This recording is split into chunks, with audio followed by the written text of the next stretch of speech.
Shut up and sit down.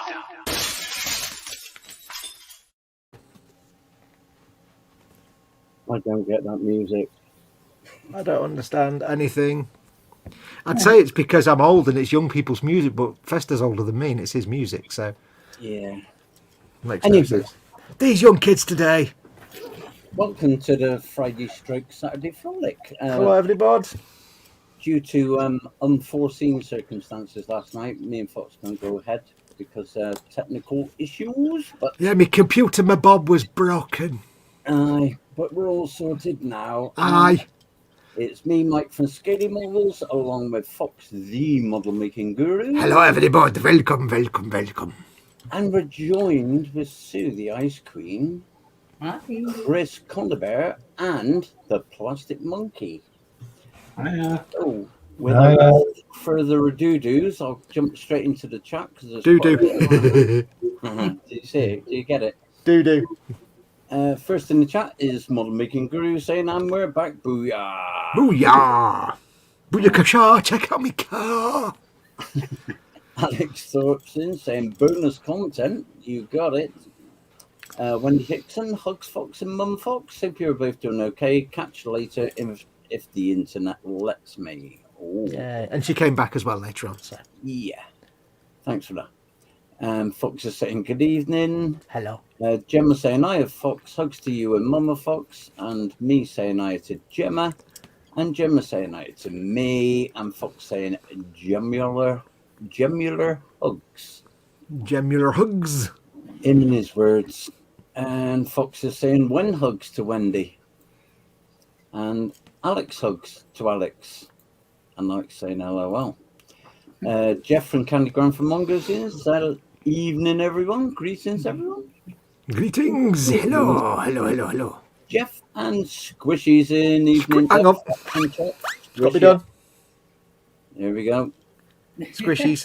Squishies are done. Fast squishy. Olympic squishy. That was a blue one, that last one I saw him. That's me saying I for Edward. Gemma saying, They make that noise, you know. They make that. You just can't hear it underwater. I can't do that because I have to rub my lips. It makes me lips tingle that when I do it. What, you got that? No, I can't. I can't. To rub your lip. Why would you have to rub your lips? I don't understand. Don't make me do it. I can't. Do it. Gemma saying I to Alex, Candy, and Edward. Edward saying I to Jeff. Fox saying Candy hugs. You don't need to read out all my hugs. There's a lot of them. Is there? Oh, you've been all right. You can skip over them. You've been there all night reading mine. There's Sue the Ice Queen saying evening everyone. Edward saying thanks Fox. And hiya to Sue, squishy hugs. Squishy. Jim saying I'm okay, thanks Edward. Hope you're keeping okay. And Sue saying squishy hugs back to Edward. And Donald McKenzie, hey guys, how is everyone? All the better for you being in here, Donald. Thank you very much. Wendy saying hugs for everyone. And Gemma saying Sue, Sue, Mopar's in. Hey Mopar, how you doing, dude? Just checking in. I was watching you earlier in that huge garage that you've got. Huge. He's got a humongous garage, that fella. Is it the size of France? Yeah, it's got that many cars in them. I can't count them. How many metric whales would it be? Lots. More than one whales. Yes. Okay, that's an official imperial measurement, you know, a metric measurement. And Johnny's in saying evening, peoples. Hello, Johnny. Hugh Gordon saying good evening once again. Is that Hugh or you or you or Hugh or you? No, that's Hugh, not Hugh. That's Hugh. Hugh, not yo. You. Okay. Hugh. Hashtag you. Edward Vander's hanging in there, Gemma. Lots of leg and foot pain tonight. Oh dear. Edward saying squishy hugs to Wendy and squishy hugs. With all his hiya to everyone's, and the chat's just let's. Apologies if I miss anyone because the chat just went boing. Did it go? Yeah. Gemma said, Edward, not nice. Hope it settles a bit. Johnny saying, Hello, Fox. Hello. Who said that? How's Mama Fox doing, Johnny? Hey, she's all right. She's getting there. William Rayborn. Hello, everyone. And Johnny saying, hey, Edward. And Edward saying, guaranteed to because of bourbon whiskey. Ooh. Ah, what a guy. Everything's better when you're absolutely plastered. Yeah.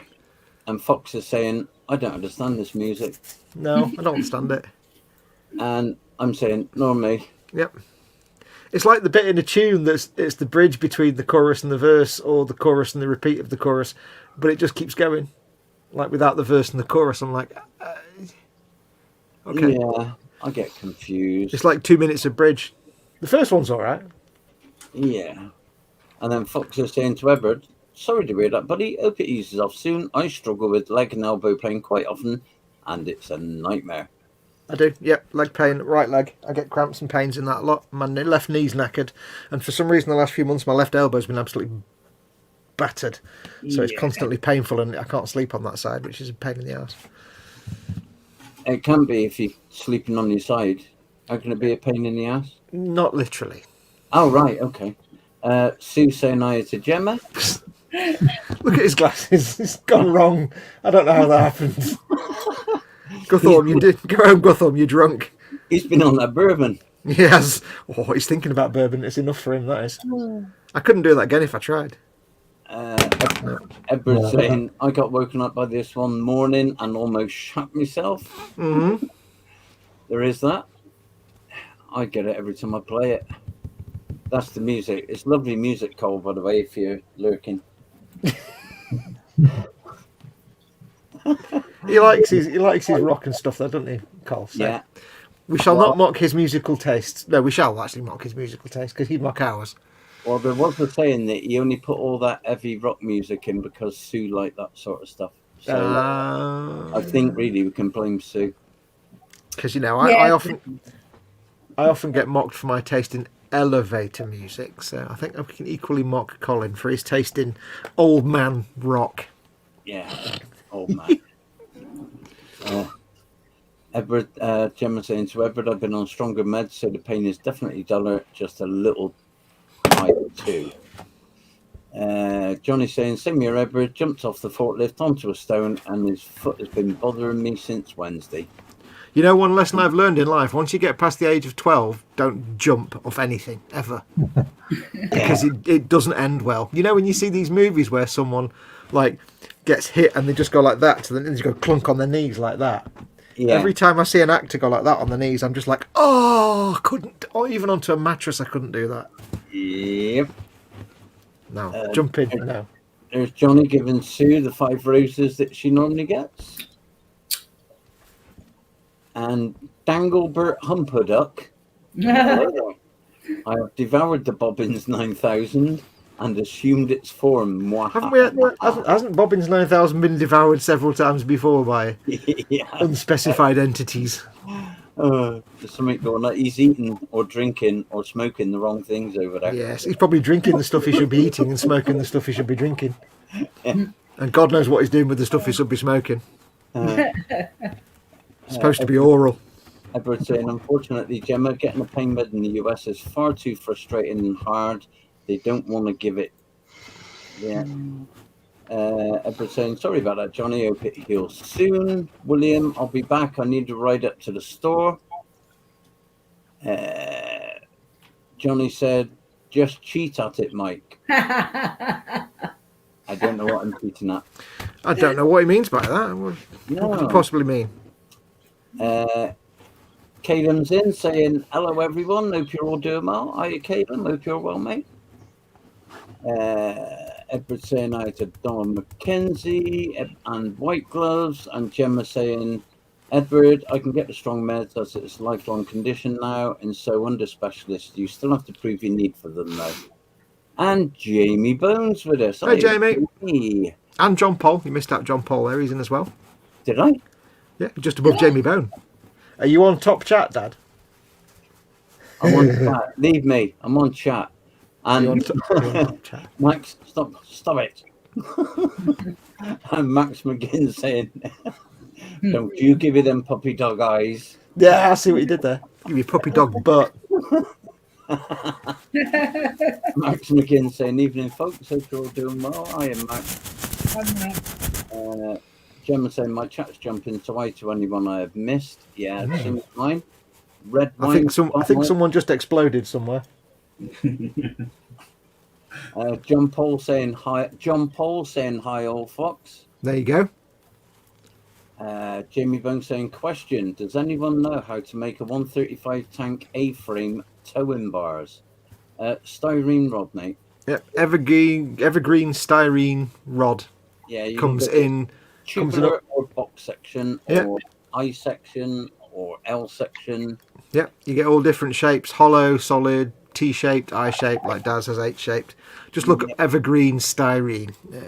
They do everything. You can make anything out of that stuff.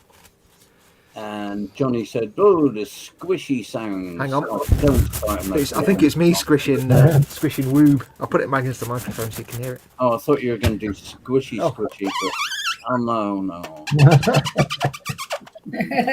Go on, Dad, do it. Go on, Dad, do it. No. I want to make your lips zizz.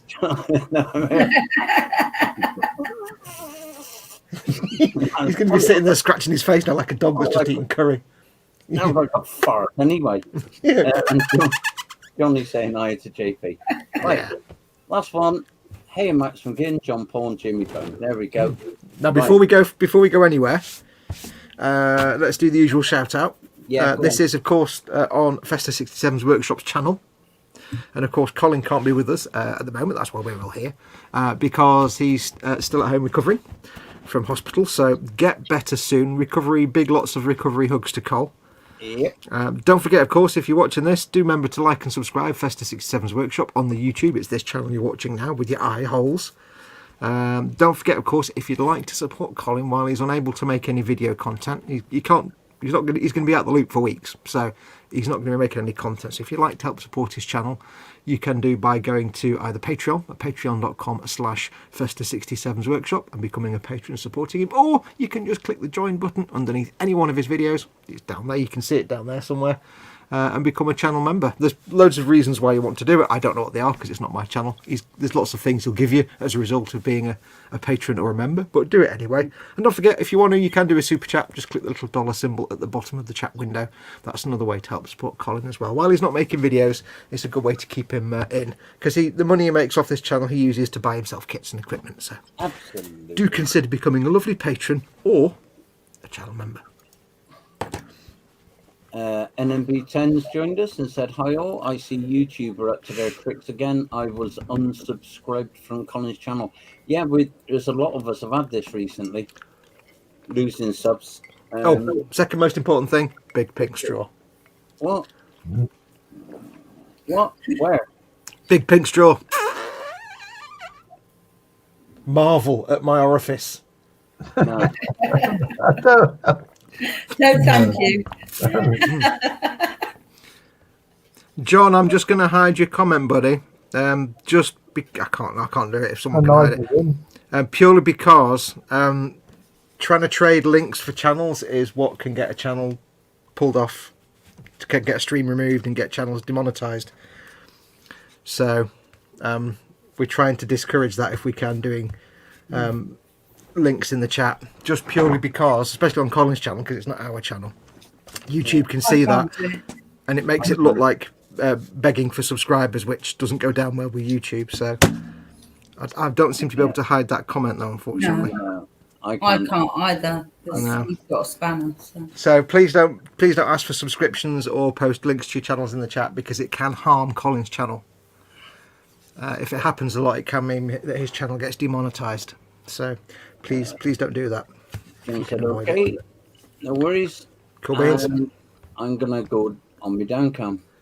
Down cam. Down cam time. Yay! I've only got a down cam. You have, yeah. Your up cam's a down cam. Do. Yeah, you just have to be really careful when people are asking for subscriptions. The reason why I say Nige may have been unsubscribed from the channel is if it was like traded in a chat or something, like you sub to me and I'll sub to you, then the YouTube will spot that and we'll just cancel it. So yeah, that's again, that's happened to us over the last couple of months. But Yeah. We've been on a couple of other channels, and that's happened. So if you do have your own YouTube channel, just a handy tip: don't do that in your own channel, because it can end up with your channel being demonetized or even just cancelled out, because YouTube see it as potentially fraudulent. Yeah. What's everybody working on tonight then? Go on, Sue. You go first because you're first in line. I'm first in line, am I? First in line, third from the right. Yeah, you are.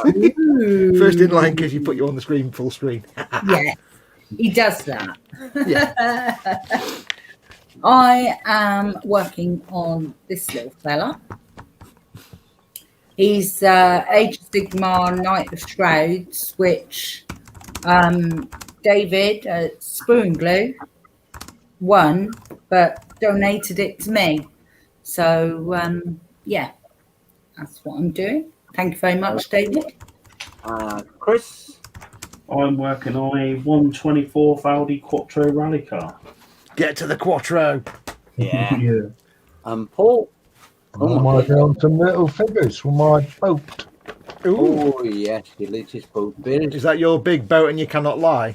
Some other brothers might deny. Yeah, that's my big boat. And then I'm still working on the Pink Panther. Can't sing it. Can't sing it. You say working, do you mean cheating? Yes, he does, Fox. Okay. Yeah, I'm on with the Pink Panther for now. And Mr. Fox, what are you doing? I'm building my Scorpius disintegrator / Doom Rider. I think I might do it as a Doom Rider because I don't know if I can be bothered trying to make it magnetized up to do both. I can't be bothered. So I've done that so far. It's not a lot. Donald Mackenzie said he was in Glasgow the other day at the cinema to see 007. First time since the Chocolate Velociraptor. Did you just say 007? 007, yeah. Nobody says 007. I just did. Nobody else. Who likes it? Nobody says 007. I just did. You idiot, what? And he loved it. Shush. He loved it, although he came home with no new model kits. Should he get tested? Absolutely. Yes. Coming home from somewhere that doesn't sell model kits without a model kit is just not acceptable. After seeing 007. 007. That's like when Chris makes his Enterprise and he calls it the NCC 1701. It's like, no, that's not right. Nigel said he's been sub to Colin for years since the days he was on with Sharpie. What? Go on. I was going to say YouTube does sometimes just randomly unsub you from channels as well, which is weird. Caleb saying, "What? Donald Mackenzie? You must be sick." Yes. And yes, Edward said yes. There is a stern public duty when you go to anywhere that's not a model shop. As a model maker, you do have a sworn solemn duty to actually finish whatever you're doing in the non-model shop location and then as quickly as possible find somewhere that sells a model shop or sells models, even if it's like a little newsagents with some crappy £2.50 kits in bags. It doesn't matter. You've got to find something. Yes, because it's your sworn solemn oath as a man child or female man child. I don't know what the female equivalent of a man child is. Is it just a man child? Woman child. I don't know, because that doesn't really work. Because woman child is just doesn't. Really, there's no such thing as like an immature, childish woman, is there? It doesn't really. Is there? I don't. I've just asked. My brain has just realised this. There's no female equivalent of a man child. I don't think. My brain's frazzled anyway. It can't be on me. Yeah. My brain has just suddenly realised this, that there is no female equivalent of a man child. No. It's like if a man grows up to a middle age and starts making toy soldiers, he's a man child. If a woman grows up to middle age and starts making toy soldiers, she's just a woman. She's still just, I think we regress to children, but women stay fairly intelligent. Wouldn't that be politically wrong? Thank you, Fox. Well, we're all idiots. Men are all idiots anyway. We know that. Thin ice, Fox, says Johnny. I like thin ice. Don't give Sue any ammunition, Fox. No. Yeah, but you know what? It's not my channel. Oh. Box is lovely, Lynn. Miller. There you go, see. It's working for me. It all worked out well in the end. See, tactics, you see. It's all tactics. Glasgow does have model shops. I did visit them, but was just so happy to be out in the real world again. I somehow forgot to pick something up. Wife was shocked. Yes, you're real. Yeah, I'd seek help straight away, Yes. like immediately on the internet, perhaps at a Games Workshop website, perhaps, or somewhere similar, or eModels, perhaps. I would definitely seek. Yeah. But the thing is, well, this could be. Start of a beautiful? No. It's his wife, because his wife was shot, so perhaps she was using tactics. Do you think she was using reverse psychology? That's what I was trying to think of. Yeah. Yeah. Making him think that he wanted to buy models, so be like, no, it's fine. Yeah. Yeah. Nigel said, "Funny, innit? You call a man a boy, and it's an insult. You call an older woman a girl, and it's a compliment." Yeah. Well, that's because like when women are young, are kids, they're intelligent. When women are older, they're still intelligent. When men are kids, they're idiots. When they're older, they're just bigger idiots with more girth. Yeah. There's not really. We don't get better with age. We don't even get. We just regress. Yeah. That's right, isn't it, girl? Yeah, Constantly moving backwards. Exactly. We're born the smartest we'll ever be, and we work backwards from there. Johnny's saying you need to take a week's vacation and get well, Donald. Yeah, I agree. Yeah, or perhaps go back to the cinema to see 007 again. Oh, I've no idea what this 007 is. Is it like when you watch Doctor Who?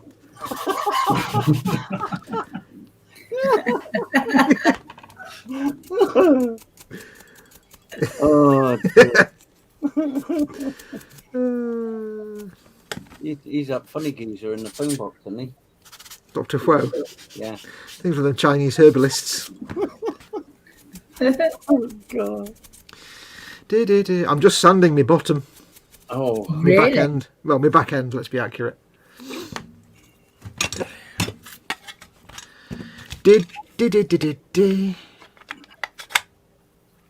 so you got your army built. Now you're building this thing.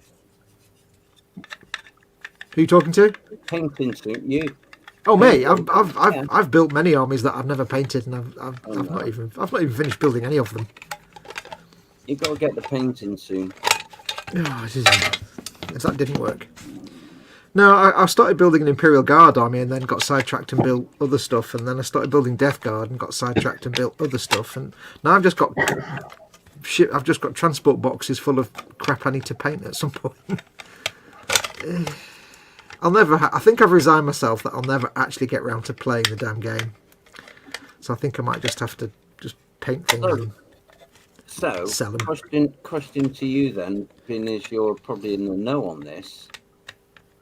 I know everything. What brand of paint is Duncan actually using? What manufacturer, do you know? What, for his 2 thin coats? Yeah. I don't know. I don't know, because GW paints are done in China.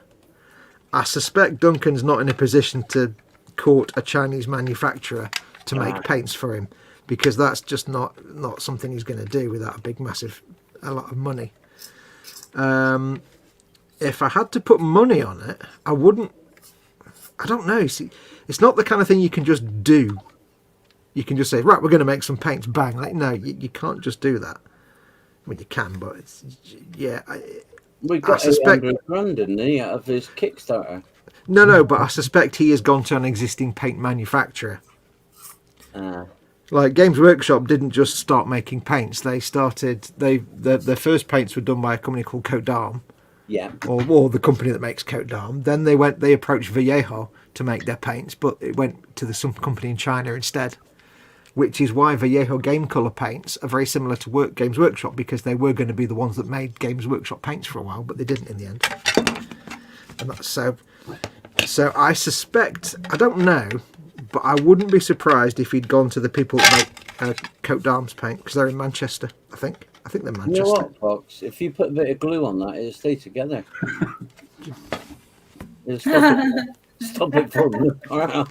Yeah, I'm planning and I'm plotting painting. I'm planning what I can build and paint. You see, can I get to these bits before I glue it all right. together? Yeah, so I don't know, but if I had to put money on it, I wouldn't be surprised if he'd gone to the people that make Coat d'Armes. For two reasons: one, they're quite small.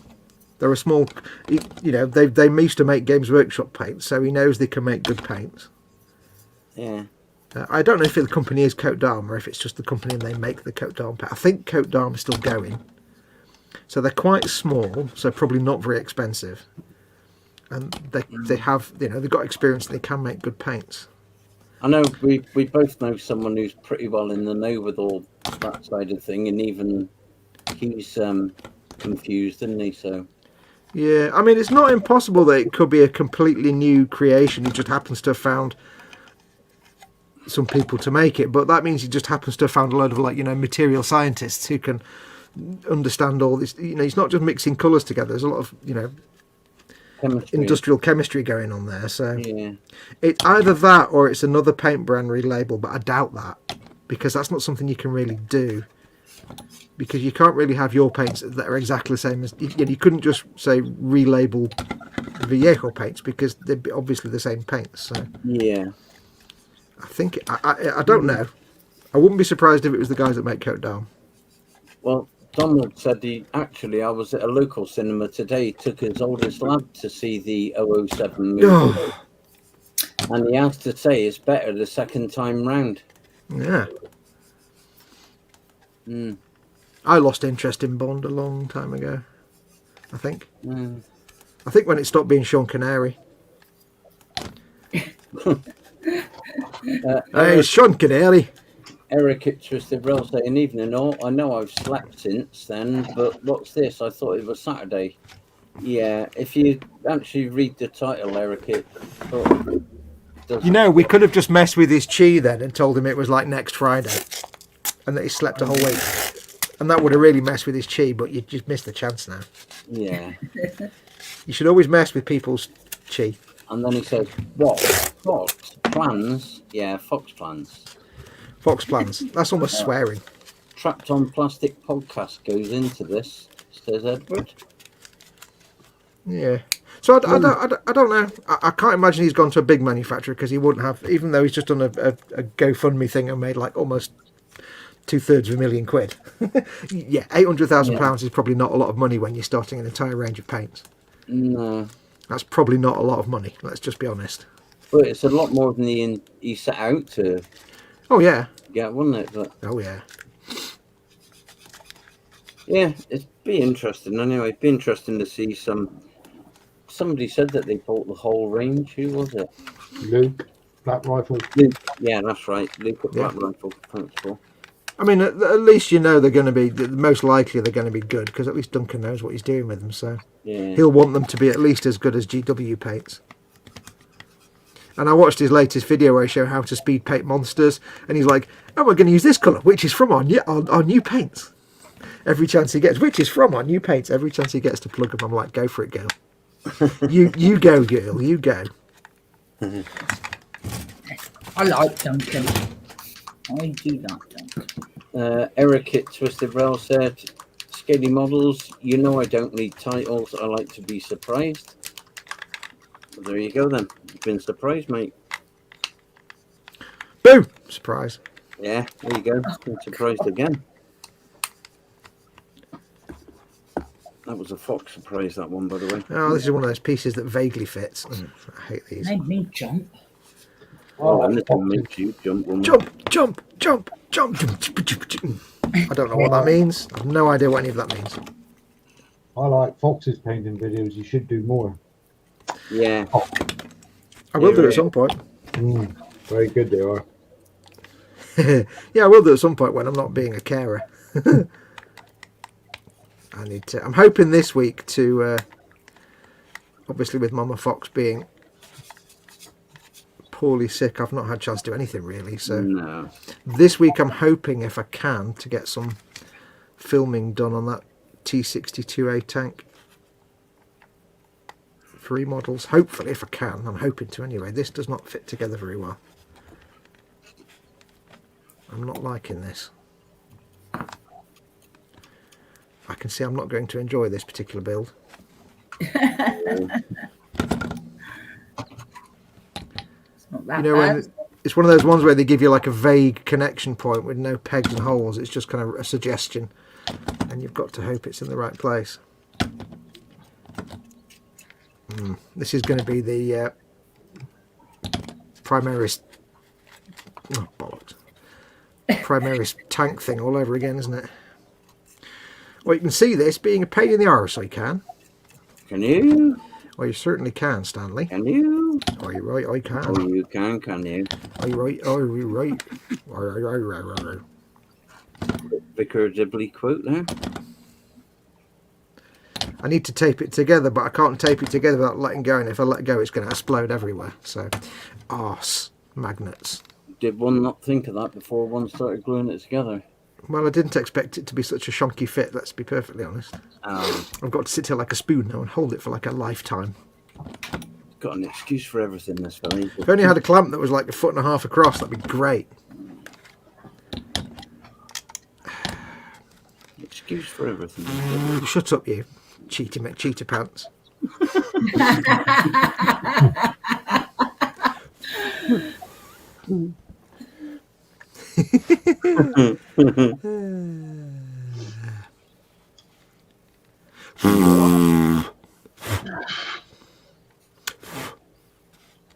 I could put some tape on it, but I'd have to let go, and then it's all going to go sadness from there, so I'll have to hold it for a bit. So believe, yeah.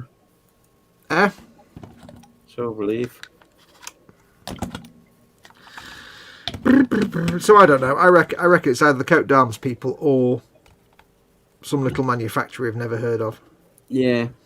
Or it could be a big manufacturer who's not actually an idiot and realises there's some money to be made and is like, why don't we work with you because we like you and we want your money? Yeah. So it's not impossible that a big manufacturer might have dived in and approached him.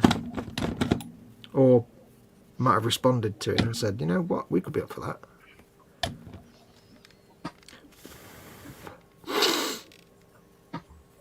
Good point. But unfortunately, I have nowhere to put another paint rack.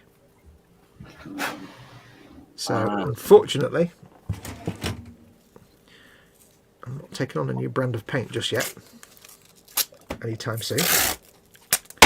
Right, get you clamped together, you gimbal. Tapatron.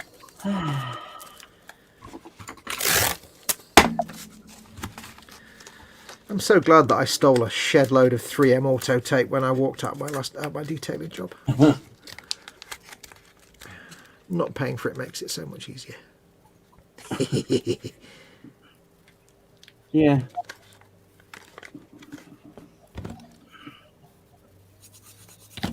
Don't like that back panel. It did not fit very well. That was made of ass. You take all the nubs off. Just saying. Just saying. Just asking the question. I took all the nubs off. Did you take all the nubs off? Yeah. It's Games Workshop shonk. I don't know why, but just for some reason, some of their latest like kits, vehicle kits, like the Primaris, whatever the hell that tank thing was, transporter, that they just, and you know, the new Space Marine bikes and stuff, they're really nice, but they've got some shonky fit. Whereas the older kits fit like a dream. But some of these new kits, there's like little bits you think, well, that wasn't very well thought out, was it? Like I'd never have to do this with any other kit. Yeah. I've never had to. My Stormwolf went together like a dream, no problem. I don't know. Just something about the kits lately. They've got some dubious design decisions. Is that the one you're doing? This the one you're doing, Fox? What I've done here. Yeah. And you're having trouble getting the back on. Yeah, no, getting the back panel, the back, you know, the two engines on the back, the flat. Yeah. Bit. Just getting them on that flat wall. Getting it to fit with the two sides. Yeah. It seemed to be a bit unpersuasive. No problems here, mate. Just saying. Yeah, see that? Paul Di Tommaso is in. Hey, Paul Di Tommaso. Hi, Paul. Hi, Paul. No, Paul. Twisted Rail says, I'm waiting on Fox to come out with his own brand of paint. I'll just use Games Workshop paints. Special brand that I made called Citadel Paint Range. My goal in life is to become so influential that Citadel release a load of joke paints with my joke paint names, just for fun. As a one-off limited, like Games Workshop do limited edition things that people get all FOMO and pay a fortune for. Oh, yeah. Like, just for one day only, we'll sell these paints with the fun names. That one day somebody will be able to go online and buy a pot of Labia Mermaids. Yeah. Or Cumberton's Funk. Oh, that'd be great.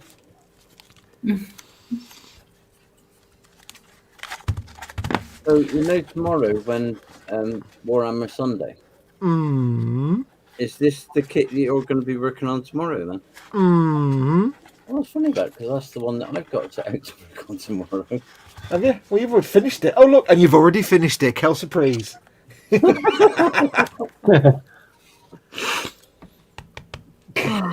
You're just making your own memes there, Dad, aren't you? You're living your own meme completely. Yeah.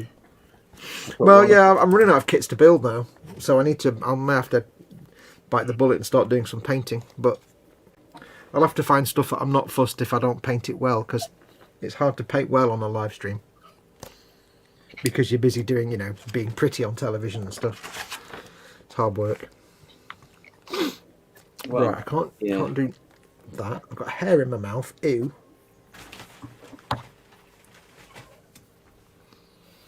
Can't do any of that because that's covered in tape. Oh, according to Paul D. Tommaso, you can call your paint range Foxy Colours. ooh. Wolf colours. That'd be good, wouldn't it? Now for this new paint range called Arse Magnet. Arse Magnet paint. Eric wants to know if that's a tank or a masking tape ball. It's a special kind of shoe I'm developing for the winter months. It keeps your foot insulated. It's also really hard to get off once it's on. I suppose I could glue that on there and maybe I could do that bit. I'm a bit stuck now because all the bits I need to do next I can't because it's covered in tape. Arse. Right, so all step one is okay. That's just the universal stuff for everything. All right. Okay, understood. Suivez les étapes 1 pour toutes les variantes 2. That was terrible French. Folge den Schritten 1 für alle Varianten. Ja, das ist richtig. Okay, well I can glue that on there, if nothing else.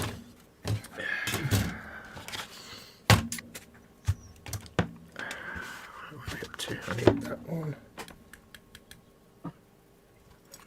Cashier number 5, please. So how are you, Dad? Did you ever get hold of the person that done that to do a? No, Tony Fairclough over at Helgen 35 said oh no, somebody in chat actually, it wasn't Tony at all, somebody in chat on one of my streams once said that they knew the person who recorded the thing for Post Office County. Cashier number 4, please. Yeah. They knew the person that did that and they were going to try and contact him and get him to get in touch, but they never did. Ah, right. Just another of my life's disappointments that never happened. Yeah, a bit like when I was given the lottery numbers that were going to win me all the money, and that bloke from Nigeria that said he had all that money that he won, he could release to me. Oh yeah. It's just another one of them disappointments. Yeah. It's the story of my life, that is. Candy Grant from Mongo said, just to note that the URL Ask Magnet Paint is available. Yeah, but that's Ass Magnet, not Arse Magnet. You see, it's different. But Ass Magnet, that might no, doesn't sound British enough. Well, Eric also said that if I'd done a paint, it'd be called Mephiston Red and will only carry Mephiston Red. Yeah, that's true. Here's our new paint range. That's one paint. Yes, yeah. That's all you need. What if you need to darken it? You add more. What if you need to lighten it? You add less. How do I add less paint? Very well, thank you. I'll call it My Fist on Red. Dad paint. I won't be able to call it Mephisto red. No, you could call it, instead of calling it Mephisto red, you could call it Mephisto red. Yeah. M-E-double-F. It's subtle. Yeah. Do you remember that video I made for you where Duncan was doing a paint guide? Oh, yeah. I'm sure I've still got that. I basically, if you haven't seen it, I did a little video for a thing where it was Duncan explaining how to paint something, but I basically edited it all together so every paint he mentioned was Mephisto red. So he's like, so we're going to paint this now, so we're going to start off with the base coat of Mephisto red and then a layer of Mephisto red. We're going to wash it with some Mephisto red and then do an edge highlight using only Mephisto red. It was seamless and perfect. Oh, it was brilliant, yeah. Only with Duncan's dulcet tones. Mm-hmm. Mm-hmm. I need number 6. House. House. Are you flapping your bingo wings? Careful. Get your dibber ready. Oh, got me dibber and me dabber.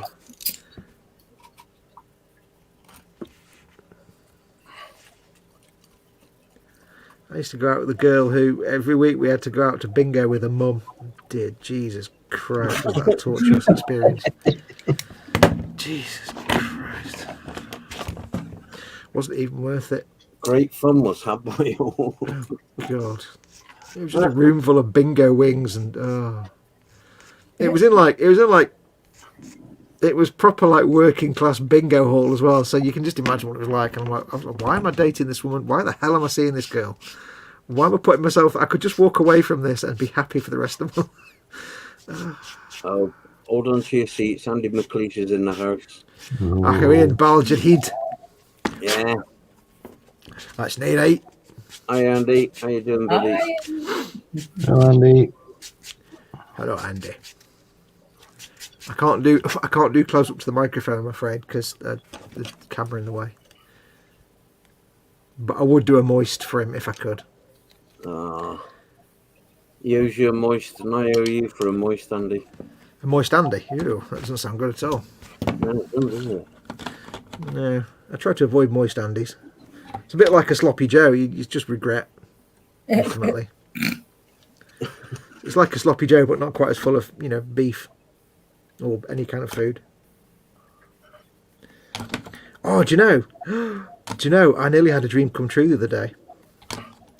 I was on the internet when Mama Fox was in hospital again, Oh, no. looking for a takeaway because I couldn't be bothered making my own food because I'm a man. And I actually found somewhere that does Canadian food. They do poutine, and I've never had poutine, and I've always wanted to try poutine. I was like, oh, they do poutine. Oh, but they don't do deliveries. Oh. I was like, oh, for the love of... Why the hell you want Just Eat then? I was most disappointed. Can you do collect, though? Obviously. No, because I can't be asked.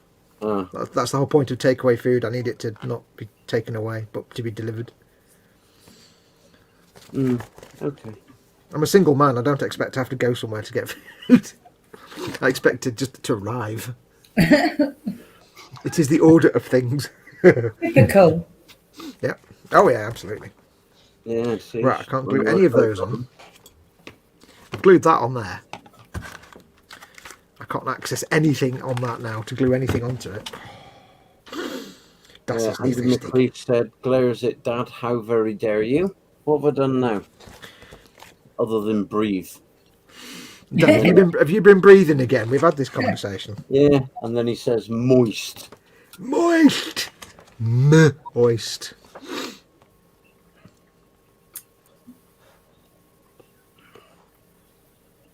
Do you know how you spell moist? You spell it moist.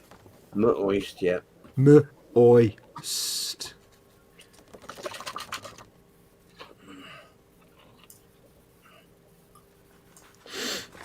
Actually, you spell it M-M-M, M-M-M-M, M-M-M-M-M-M, oist.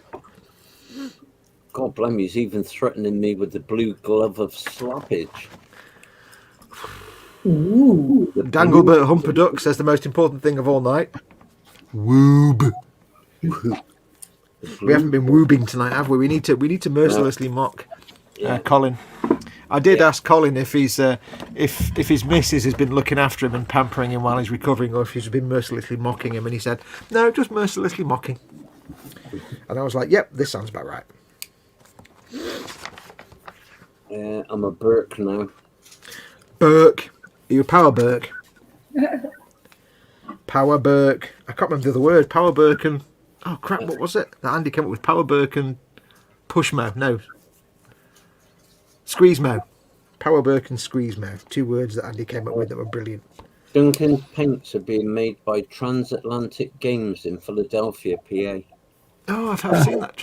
Oh, okay. I did see Transatlantic Games on his stuff. Never heard. Must admit, I never heard of him. I guess they're making his paints then. That was a nice business. Oh, what do you got out there though? Don't know. He couldn't have got out there, could he? They must have sent him samples. Yeah, I don't know. Or he went round and got a good. I don't know. I'm surprised he didn't go with local firm like the Cote d'Armes, but I don't know. Andy's saying, Skinny Models, it's the total, oh God, it's him again. No, it wasn't, oh God, it's him again. It's, oh, great, it's him again. God. Take some flack here, you know. I know. Paul Ditterzilla says, morning, campers. Ding, ding, ding. Heidi, hi, campers. Heidi, hi. Right, I can't glue any of that on. What can I do? What can I actually do? Oh, that's a bit cool. Eric said soon, nudge Paul's arm. Yeah. But then it says nobody's heard of them. Squeezemo, says Andy McLeish. Yeah, no, I've never heard of them. What are they called again? East Coast, not East Coast Gay. What were they called? Transatlantic Games. Never heard of them. Oh, you ain't never heard of them, now nor nothing either, now, not like that, no. All right. Not now nor nothing neither, no. Right, what am I building now then?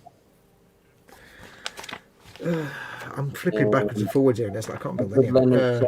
Wizards of the Coast. Bob Well, is the CEO. Wasn't Wizards of the Coast, didn't they have some big controversy with Wizards of the Coast for doing something exceptionally dodgy or something? Or there was something they did that everybody suddenly hated them. I can't remember what it was. I'm sure I remember Wizards of the Coast did something that everybody was like, oh, that wasn't good. I can't remember what it was. Like either poor products or shoddy products or taking money for stuff that never got released. Or I don't know what it was. I can't remember. Or somebody was a Nazi. I don't know. There's probably something that people suddenly didn't like Wizards of the Coast anymore. I just recognise that name. I don't know. I certainly did not wear blue inside my 432, Jamie. 432, wearing the blue. There you go. Thank you very much. Goodbye now. Come again and try to fish. Right, I want to do the Dune Rider.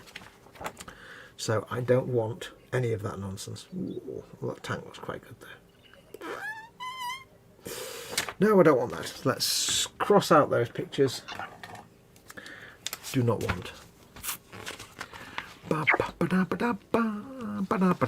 Edward Lennon says, yeah, I don't remember, but I do remember the name. Yeah, there was something about Wizards of the Coast that they went bankrupt or they killed a child or something. There's something they did that was really bad and everybody hated them for some reason.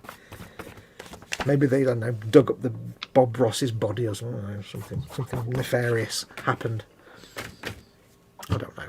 Andy McCreesh is doing a Phil from Time Team impression.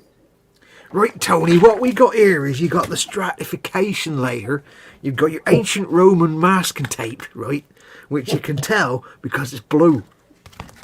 Now, if it was Anglo-Saxon, it'd be brown, right? If it was Neolithic, then Mick thingy would be all over it like a rash. But I like my flint. I'm going to make some flint axe heads now. Axe heads. Jamie Bones saying that your 432 had an Everton flag inside the crew compartment. Oh, He's living dangerous with that. he was using words there, wasn't he? Yeah. He was using words. Yeah. Words were had.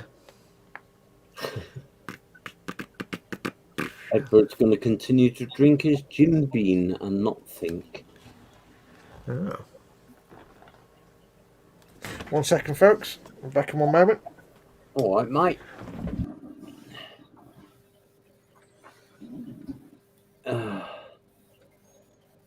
Andy McLeish, yeah, with a love heart. Ha ha ha. Andy McLeish is giving Edward squishies.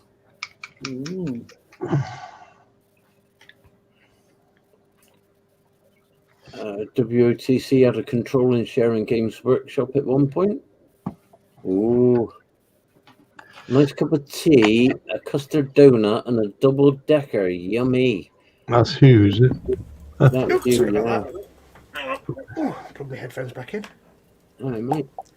I am returned. Something to do with expansion content for one of the TCGs. Blooming clever, you lot. What's a TCG? I don't know. I don't know what TCG is. Wizards of the Coast had a controlling sharing Games Workshop. Wow. Read that one. Have you? I wasn't here. Yeah. I deny I'm not sure. It didn't. If I wasn't here, it didn't happen. It's clearly not relevant. I'll just go for it. 47. Right, now I got to build some bits now. You're going to build some bits now. We've got to build a little man. What is in this gun? Little dude is built into the... That's a bit rubbish. Oh, wow. Okay, that's kind of real grimdark. Being Games Workshop. There's a guy manning this, like, heavy stubber. But he's kind of built into it. Yeah. So he's actually built into this mounted gun on the tank. He's not just a dude sitting in it. He's actually part of it. That's pretty grim. That's pretty grim. TCG is trading card game. Oh, okay, I get you. Yeah, I don't know. There was something anyway. I remember some big hoo-ha and lots of knickers in rustling and things. Mm.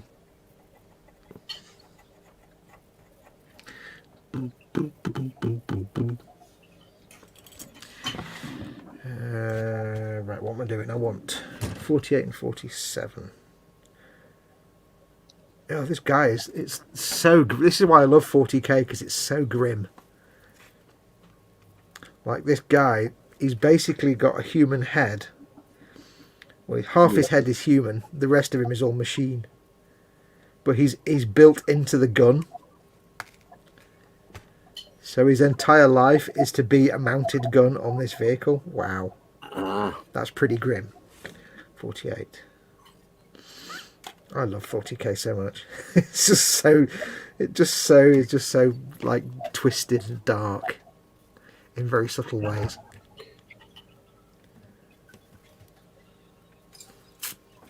Do. Eric saying usually if it involves scaling models, it didn't happen because he's already got it done. It's already finished and painted. Thanks very much. Bye bye.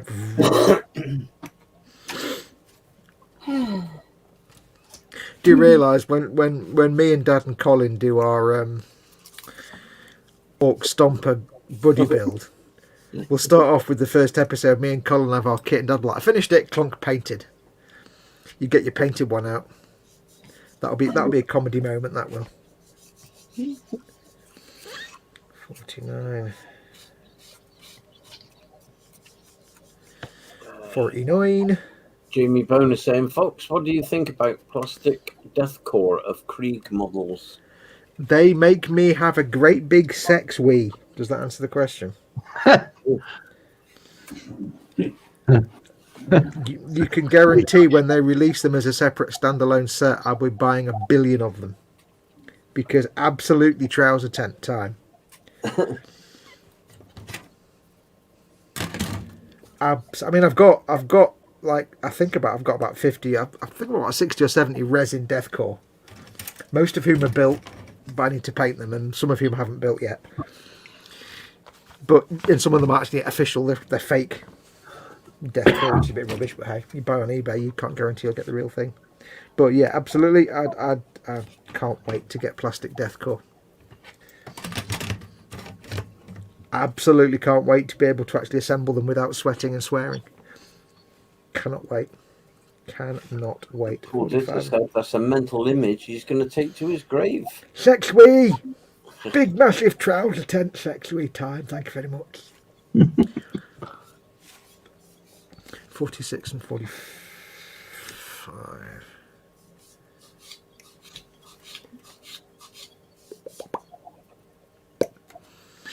It's a bit like saying to the Pope, so what do you think about this God malarkey then? You got any opinion on that?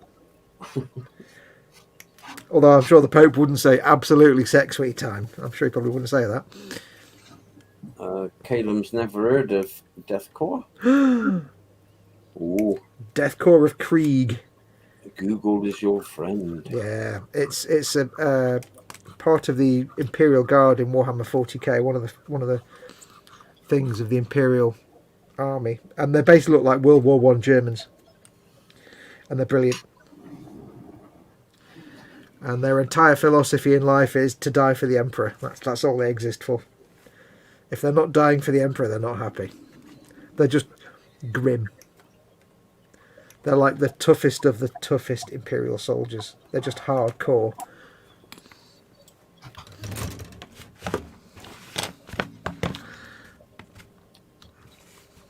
Like even a space marine would be nervous if he was facing off against a death corps of Krieger who had nothing but his spade.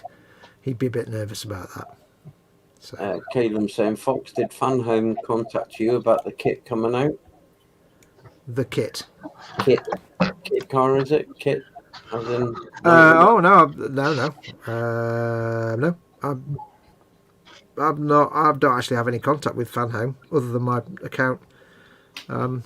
My contacts are a third-party PR company, so and I didn't know they were doing that, but that sounds good. Not that I can even begin to fit in any more artworks, to be perfectly honest. I've got too many on the go at the minute and nowhere to put them. I've got a massive, because my Fox has been poorly, I've got a massive backlog of all my artworks at the minute. But yeah, that'd be quite good, that. But although I have to say, I wouldn't like to do the wiring for that one. Like the Dodge Charger, headlights, and a little speaker, and the dashboard. There's a little bit of wiring, probably not much. You've got headlights that light up. You've got engine noises if you press a button, and you've got I think the dashboard lights up. That's kind of it. Tail lights. There's tail lights as well. So a little bit I can cope with that. But then you've got like Chris is doing the Eagle Moss Enterprise D, and I was like, oh, I quite fancy do. Oh no, I don't. Once I saw all the wiring that Chris has got to do, I'm like, I'm never doing that ever. Yeah, well, it's okay as long as you leave the numbers on the end of the wires, Fox. You don't pull them off.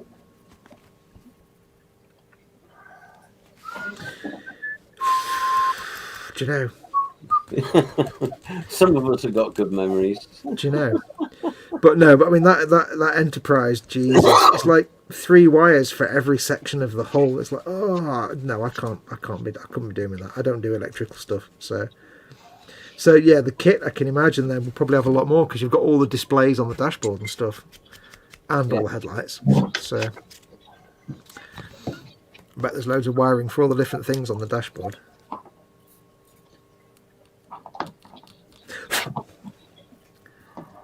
Caleb's LOL, I can't either. I did order the Agora model ladder truck though. Oh, nice. Did you say bladder truck? Ladder truck. Oh, ladder truck. Agora Models is a company set up by, strangely enough, a guy called, I think it's Dave Agora, who was one of the head designers and founders of D'Agostini Model Space. All right. Which is why, if you go to Agora Models website, they also are licensed with. You'll see on there is the big Bismarck, which is the D'Agostini one, Yeah.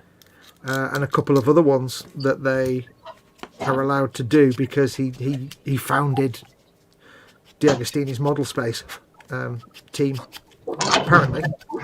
And I think a lot of the stuff they do is reissues of Diag stuff, but they've got things like the what is it? They've got that Shelby Cobra is theirs. I think they're doing a Shelby Cobra. I don't know if they're doing the Eleanor. They might be doing the Eleanor, but I'm not sure. And a few others. But yeah, no, they're supposed to be quite good. I don't know if his first name's Dave. I may have just made that up. Sounds about right. Scotty Scout Studios joined us. Good evening to all, especially the seat warming staff. Hope you're all well and good. Yeah, Good evening. Yeah. Good evening. Interesting bit of information. Didn't know that, says White Glove. Oh yeah, because I was watching Wayne's. What was it? World of Wayne was building something, and I was like, "Who's this Agora?" I'd never heard of them. Because in the partwork world, here in the UK, you've got Hachette and you've got D'Agostini, and then in Europe, you've got some other companies you've never heard of, like little French companies that make. There's one that's doing a Peugeot 205. I've never heard of them.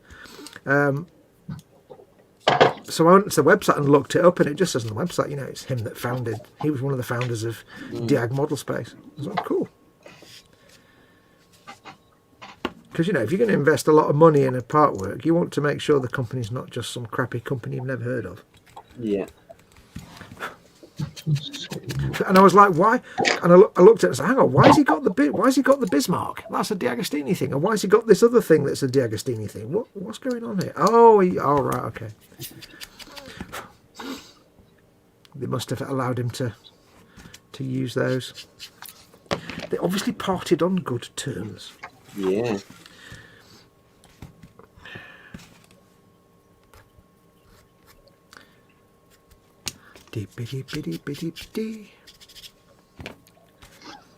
But I've got no space for any more part works, to be honest. I've got such a backlog at the minute. It's quite stressing me out because I've got all this stuff to do, and it's a lot of stuff to film. I don't want to skip anything, but it's a lot of work. So, I mean, the thing with, at least with the Iron Man one, once I've built one arm, I don't need to show building the other arm. I can kind of skip that. So that is one advantage. I might, skip a few steps.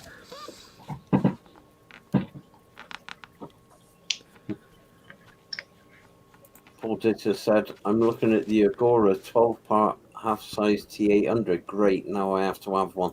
It's the same as it's basically the D'Agostini one. Ask Chris about that, because I don't think it's that good. But ask because that's the one Chris did. I think it's the same one. Ask Chris about it, what he thinks about it, because I have to admit it might be brilliant. But I mean, I looked at it and looking at the finished thing, I'm like, it's all right. I just don't know. Have a look at that. Ask Chris at Gross Models about that. Get his, because he's built it, so get his honest opinion before you decide to commit to $1,000 or whatever it is. But that again, that's the D'Agostini one. So, but that's kind of cool if Fanhome's doing the kit, because Fanhome is D'Agostini still, but it's just for their licensed stuff. So I wonder if they'll do the X-Wing on there. I don't know. Paul Di Tommaso said it's odd how Hachette Japan has built the space battleship Yamato part. Oh yeah. But not anywhere else. Oh yeah, Hachette Japan, because Space Battleship Yamato is big in Japan and the Asian territories. In America, it's known as Star Blazers, so it's reasonably popular. But anywhere else, nobody's heard of it, or a lot of people haven't heard of it, so it probably wouldn't sell. So there's loads of stuff that some of these partwork companies only do in certain regions. That Space Battleship Yamato is massive, and it's a partwork. It's the size of like space, all of it. I haven't even built mine yet. I've got a kit to build. I just don't know where to put it. Keep buying all these things that I've got nowhere to put. I'm an idiot. Bobbin says I would love to build the F-scale alien, but it's not available in the UK. There's somebody in the boom that's building that, aren't they? And they're in the UK. Graham McRobert, I think it was, but he's in France, isn't he? Oh, is he? Okay. Yeah. Oh, I forgot that. Yeah, there are some companies, like I say, the little Peugeot 205 that World of Wayne is building. That's not a kit you can get in the UK. It's a French company called something or other. There are little companies that have done like 1 or 2 part works that you'll have never heard of. But apparently, 1/8 scale car part works are a big thing in Europe. That's why most car part works are like 1/8 scale. I think at one point, Eagle Moss were looking at doing a 1960s Batmobile. And when they did all the sort of the promotional stuff as a thing saying, should we do this? It said 1/10 scale. And everybody was giving crap because it was like, why would you do it in 1/10 scale? That's like literally the same as no other part work ever. Now, 1/8 scale 1989 Batmobile. Oh, that'd be nice. I think that's the one Colin's doing, isn't it? The quarter scale Rossi bike. Yes, I think he is. He's doing a big bike. Yeah. He likes big bikes and he cannot lie. Talking of big bikes, Paul, how big is that boat? What is that boat and how big is it? It's a Is one. that the 135th PT boat? Yeah. Is it the Italeri one? Yes. God, it's huge. It's quite Is big. it the Italian one or the PT boat? It's a Is it Vosper. the Vosper. Yeah. Oh, it looks mint. Yeah, it's quite big. It's enormous. Yeah. Nice How build, though. How is it for an Italeri? Do you want to put in full screen, Dad? Yeah. Because Right. this is the one we had on the E-model show the other week. Because it's not cheap. It's like 100 quid or something, isn't it? So Here's that. Yeah. He's quite. Yeah, he's quite big. it's not. It's a big chicken. Yeah. Are you able to tilt it sideways, or will things fall off?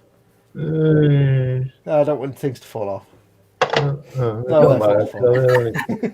They're only stuck on the blue tack at the moment, so I don't know what to do with them. No, it's huge.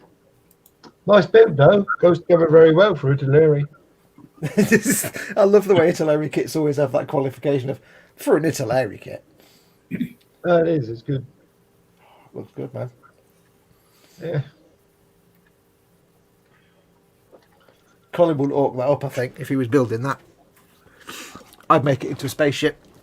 I saw a thing today. I was looking up for whatever reason. I was looking up model kits of Battlestar Galactica ships, you know, from the reboot series. And I came across some little thing where they'd had a competition to like scratch build a ragtag fleet type ship.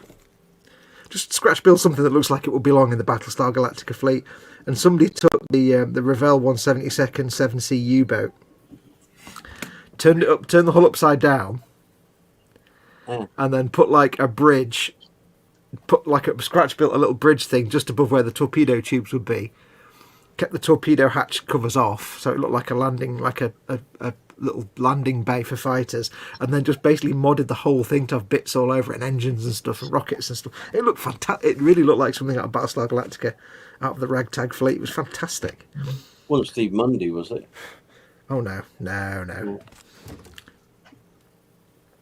But yeah, no, it looked fantastic, and it was like that just fits perfectly in the aesthetic of the ragtag fleet. I really wish there were more kits available of the ships from the reboot series that weren't crap.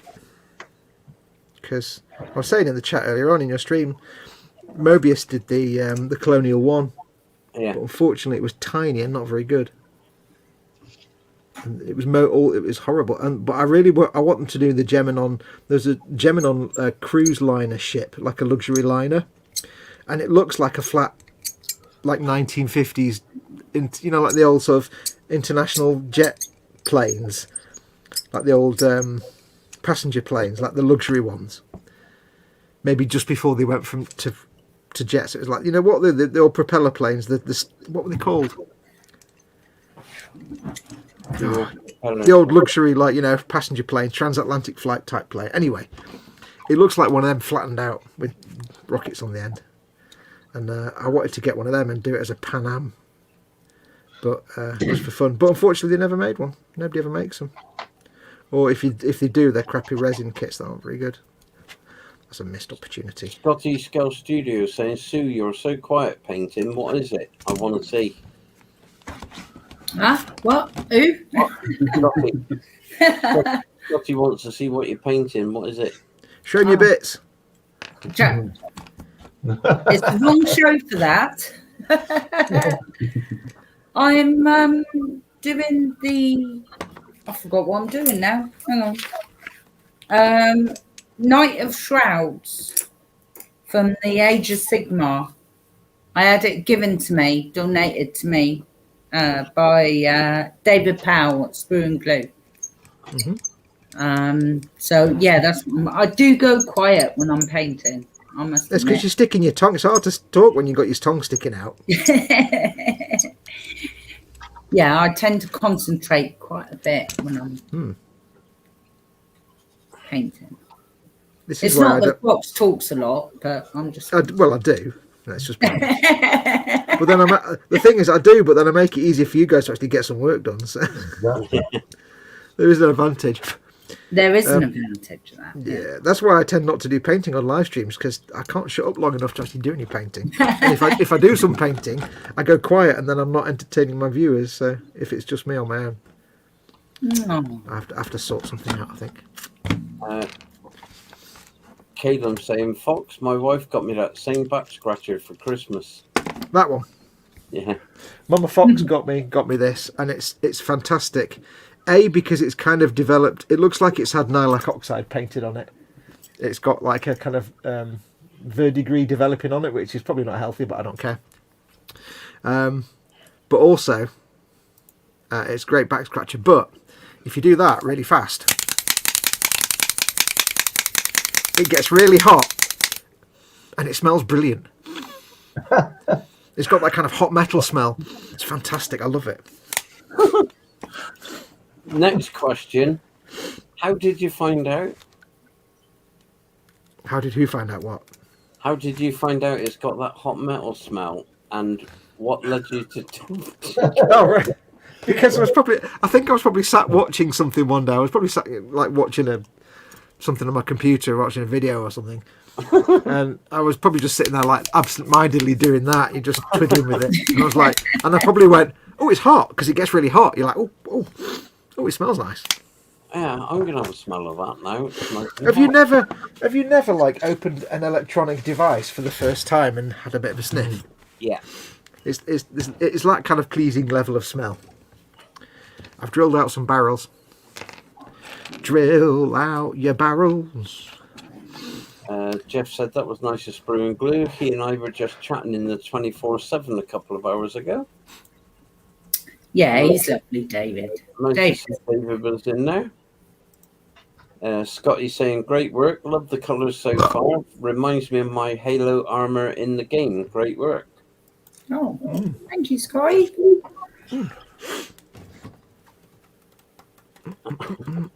No Edward.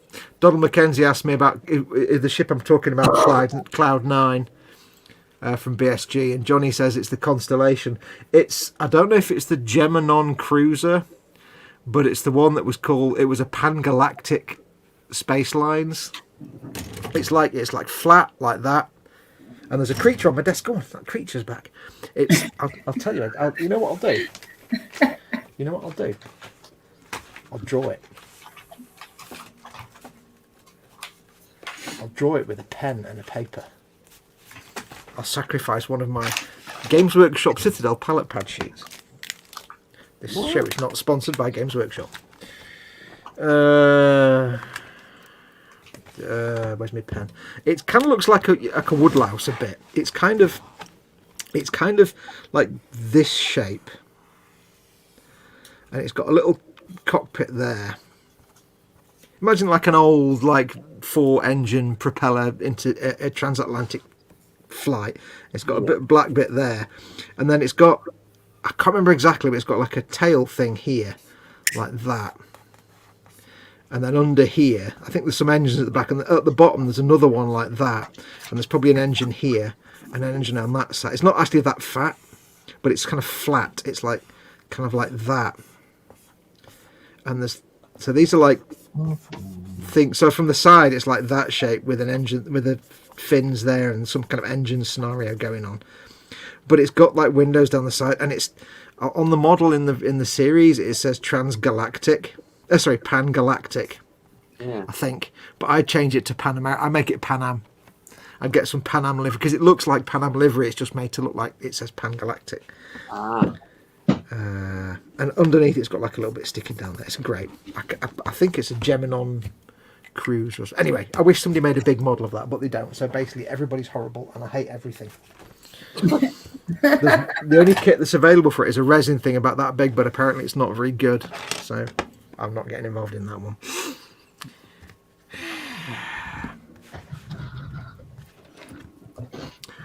Do. Right, let's get this dude built. I also would love a big model of the Colonial One, but again, nobody does, apart from Mobius, you do a little one. I was most after their Viper, which was brilliant. I was most disappointed in this farty little Colonial One. It's like, ugh. It was not impressive. And knowing how bad their decals were, all the artwork down the side of it was decals. I'm like, yeah, I'm not even going to begin to try and apply those. Because Mobius do not do good decals, or at least they didn't. Paul Ditter said that's the Olympic Carrier Fox. Could be that. That does sound about right. Olympic Carrier. The one they blew up in the first episode. Yep, I think there was a couple of them. One was Olympic and one was Pan-Galactic, I think.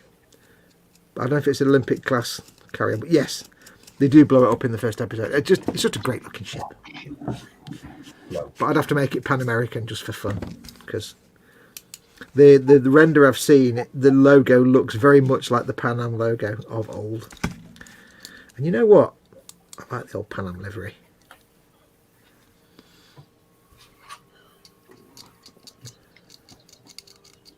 I had occasion the other day to glance upon something, and in this photograph was a little, you usually get the little sports bag when you're at school, like a little sports bag to put your stuff in, like your books and things. Yeah. Like the old Adidas sports bags with the shoulder strap. Yeah. It was one of them, but it was Pan Am branded. And for some reason, something inside me was like, ooh, I really fancy one of those. I don't need a little bag like that, but I really fancy it because it's got Pan Am branding on it, and I don't know why. It's just so 70s. I need it. Yeah, he said it looks a bit like Thunderbird 2. Yeah, but flat, stretched out. Yeah. Yeah, it's a great looking ship. That and Colonial One. Oh, yeah. Colonial Heavy. Yeah. Damn, that's a good series, that BSG. I have to watch that again at some point. The problem with BSG is, though, it's not one of those series you can really re-watch very often. Like, I can quite happily binge watch, say, Stargate SG-1 or whatever, or House or something like that. But the thing with the BSG, the reboot, it's all about the suspense builds up over episodes and the mystery, and it's like watching Lost again. It's not the same. The whole thing with BSG, when I first watched it, when it was in the days when it was coming out, was you'd watch it and have to wait a week for the next episode, and you wouldn't know, oh, they leave you on a cliffhanger. You don't get that when you watch it again. Yeah. Edward Leonard's done a $4.99 super chat for Colin, saying LOL for Colin, get well, and for the Fox Wiener comment that I could not stop typing because I'm 3. We're all 3, really. Really, we are. Thanks very much, Edward. Thank you, Edward. I'm sure Colin will really appreciate that. You're a star. That's really helping him out. Don't forget, of course, folks, if you're not already a patron or a channel member, while Colin isn't able to do any filming right now, because he's obviously recovering, if you've been thinking about becoming a patron or a channel member, please do give it a thought. You can go to patreon.com/ I nearly said mine again. Patreon.com/Festa67's workshop. I'm pretty sure there should be a link in the description below the video. If not, I'll bollock Colin. Or if you prefer, you can become a channel member by pressing the join button underneath this or any of Colin's videos. Either way, you're supporting him. You're helping keep him funded so that he can buy things to build and paint and stuff he needs to keep the channel alive. So do consider becoming one of those. Or, like Edward just did, do a super chat as a one-off little sort of tip. Just hit the dollar symbol underneath the chat window. Either way, you're helping out Colin massively. You're helping him live a little. So get well soon, Col. Yeah, get well soon, mate. Maximum pimpage while he's not able to do it himself. Yeah. And Kaylin at White Glove says, I'm trying to think of ideas for a Sunday morning coffee with Kaylin at the workbench. I didn't know I could do live streams. I thought you needed 1,000 subs before you could live stream. No, mate. No, you just need 1,000 subs and 1,000 subs and 4,000 watch hours before you can monetize your content. Yeah. You can live stream whenever you want, but you might be limited to how long you can live stream for. Oh no, actually that's video length. That's video length, isn't it? It's 10 minutes until you get a little bit. Yeah. Yeah, you're okay. Good Do keep in mind that Sunday's quite a busy packed day though, with everybody streams on Sunday, so yeah, you might want to try and find a slot that's not filled by umpteen other channels. Otherwise you're fighting against everybody else. Mew said, I'm for I'm 7.5 and I'm still falling out of trees even when I'm asleep. In my mind. Scott is saying, I think that's the plateau where you're able to monetize your YouTube. Yep, it is 1,000. And the 4,000 is the most one. Yeah, 4,000 watch hours. As in, you need to, people need to watch your videos for a cumulative total of 4,000 hours. Yeah. So if everybody watches your video for 1 minute, you know what I mean. But it doesn't take long to get there. It's just a case of content. You'll get there eventually. Yeah, Caden's putting a lot of content out lately as well. The best way to think about it is just not to think about it. Just make content and they will come. Yeah. If you go into it expecting to make money or planning how to make money, then you're not going to make good content and nobody will like your stuff. And Mew says, patrons get fancy blue letters and boots. Oh yeah, and a spanner. Mm-hmm. I can't remember exactly what all the benefits to Colin's patrons and members are. I know things like... I don't know things at all, actually. I think patrons get access to the 24/7 Hangout and they all become moderators in places and stuff. I don't want to false advertise, so I can't remember. But there's lots of lovely reasons why you should support him on Patreon. Yeah, access to the 24/7's Mining Collins. Mm-hmm. So patron Colin or me, and you get access to that. Mm-hmm. You get a spanner. For being a patron. Be a spanner, get a spanner. Just go and check his tiers out, basically, because his tiers give it all away. Tears. Tears of a clown. Nigel's saying he's noticed ads appearing in videos with only 500 subs lately. Yeah. Apparently, for those with 500 subs now, they actually get a community tab on their videos. It's something that YouTube's bringing in. Yeah, I think they're putting advertising on everything now. Yeah. But I don't know how it works with mono. I don't think you get anything out of it if you're below the monetization level, or you might get a little bit from a I don't know how it works, but you'll start seeing them everywhere now. Yeah. I don't know. I'm one of mine tonight, and I only got 86 subscribers. So Yeah. I mean, when you monetize, it's like brilliant, great, thanks a lot. When you're not monetized, it's like, oh, for crying out loud. Yeah.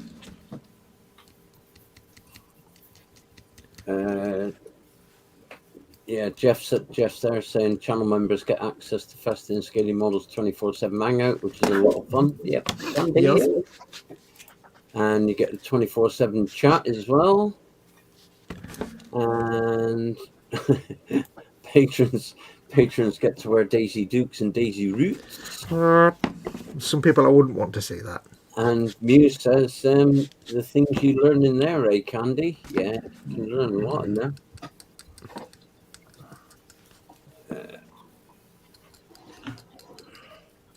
I'm still toying with the idea of folding my patrons into that hangout, but I don't know yet.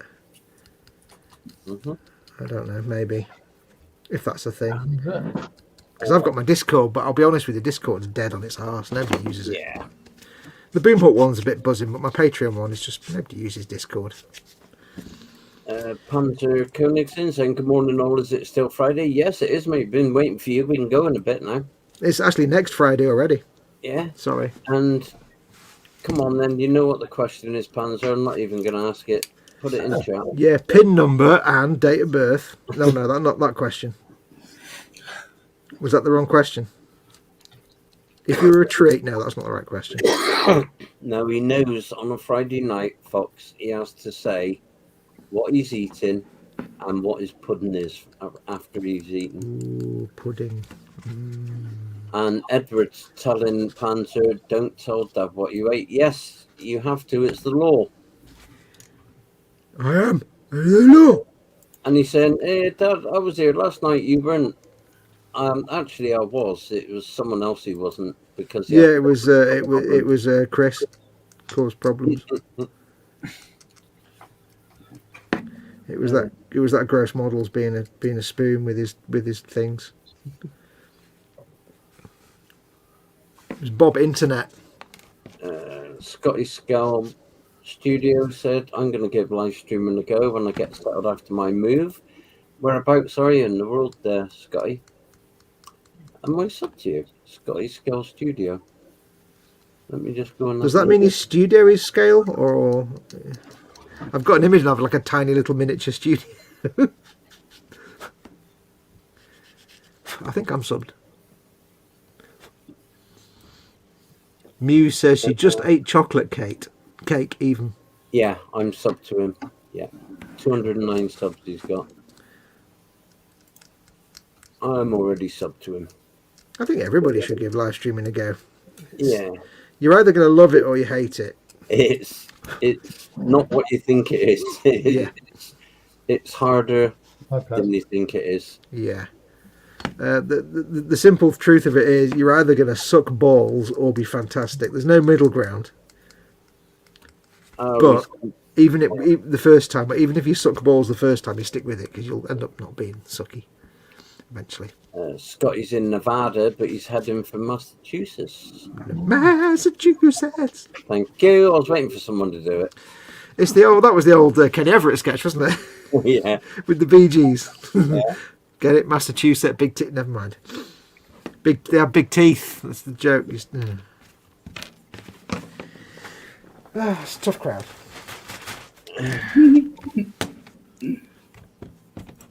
Panzer, where's the food list? Come on. My little bench is tiny, but not to scale, says Scotty. Homemade chili con carne with spicy rice. Oh, nice. Spicy rice! And what for afters, Panzer? Come on. Come on. Nevada. Panzer throws fox hugs my way. Thank you very much. Evening, Panzer. Hoppa-dippa, Massachusetts. do. Does that mean I can do my Boston accent now when we have to talk about Boston and Massachusetts and stuff? Park the car in the car park. I can't do a Boston accent. I can't do. I can't do it. In the harbour. Park the car by the harbour. No, harbour. I can't. Oh! I know what a Boston accent sounds like in my head, but I can't get my entire mouth parts to do it. It's most frustrating. Oh, cheesecake last night. Okay. Nigel said, "Hey Fox, if I started live streaming in suck balls, would I get a lot of people watching? I'm sure You wouldn't last long. Yeah, you wouldn't last. You wouldn't last long on YouTube doing that. There are some channels where that might be quite good. Caleb saying, "Have you guys seen Barbatos Rex? I think he has more paint than my hobby shop." And Johnny says, "I like Massachusetts. Go Marblehead and Falmouth every year." Yeah, my relations live in Lowell. I think that's how it's pronounced. Lowell. And Paul Ditter said, "Yet more mental images to scar me for life." Wait, what did I say now? I'm guessing it was something I said, probably. To do with sucking balls, I think. Oh, right, okay. Yeah, it's always something I've said, isn't it, that causes problems. Well, it's gone midnight. It's gone 1 o'clock, mate. If you can't... Yeah.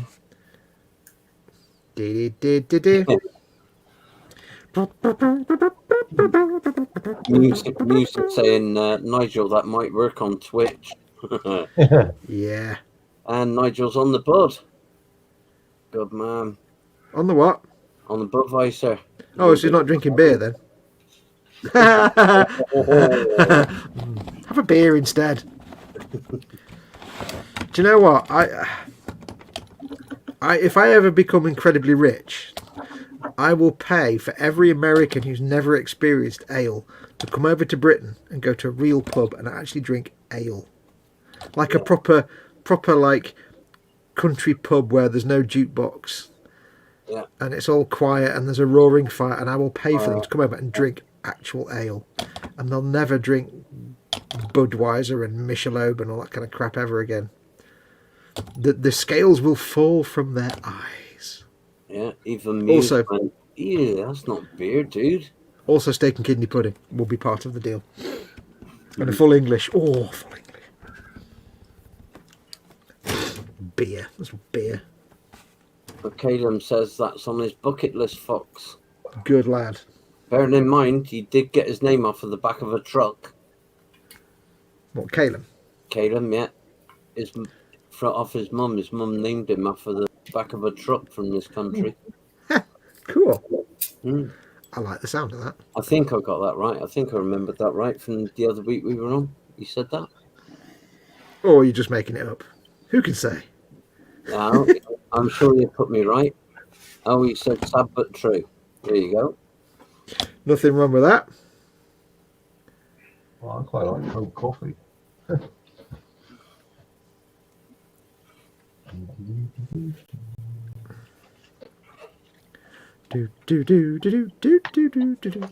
Half of this guy's head is actually like targeting sites. You really don't want to live in the 40k universe, really you don't. Nigel said he'd rather drink cold coffee than ale. Ale's, oh, don't diss it, dude. Don't diss the ale. Seriously, we're gonna have words and falling out. Diss the fizzy lager crap, but don't diss the ale. We're gonna have a discussion if that's the yeah. There's gonna be words. No, we don't want tears before bedtime, thank you. No. Though you don't drink fizzy lager crap, you don't get tears before bedtime.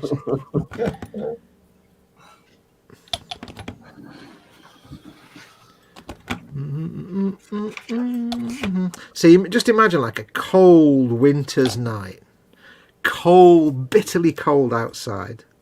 What would you rather have? Would you rather be sat in a poncy bar with shit club music playing and fizzy lager crap on tap, and everybody in there has got an IQ of air? Their IQ is like M or above. Or would you rather be in a proper like country pub with a roaring fire, the gentle hum of conversation all round? The landlord's a cheery fellow, the landlady's slightly scary but still cheery, and there's probably a dog, pottering about that loves everybody because it's like the landlord's Labrador and it just says hello to everybody, and you've got a nice ale to keep you company and warm on that. You know where I'd go on that cold winter's night. It's like a no-brainer. Strawberry glass is scrumpy, isn't it? Oh, I can't do cider though. Cider does not agree with me at all. In a truly biblical way, it does not agree with me at all. Bad things occur. Well, Mew said cold coffee is far better than bud. Yeah. And here's one for Chris here. Paul Ditter worked with the real ale enthusiast. He was the most flatulent man I ever met. Well, yeah, I'm not seeing a downside there, to be perfectly honest. Well, I do know I'm quite well known for me flatulence, but I'm afraid this man beats me hands down. Yeah. Got to be good at something. Hey, trust me, when me and Cole do one of these streams, normally about 3 a.m, whenever we sign off, there's always a massive great trump just after we finish streaming. And I often wish it wasn't just after we finish streaming, but it sometimes just happens to be just after. Bugger, I've just glued that on and I can't get to his chest to paint it now. Flange. Oh, well, that'll be a normal oil wash, and there you go, done. Johnny said the last time he had beer, he was in Germany a long time ago.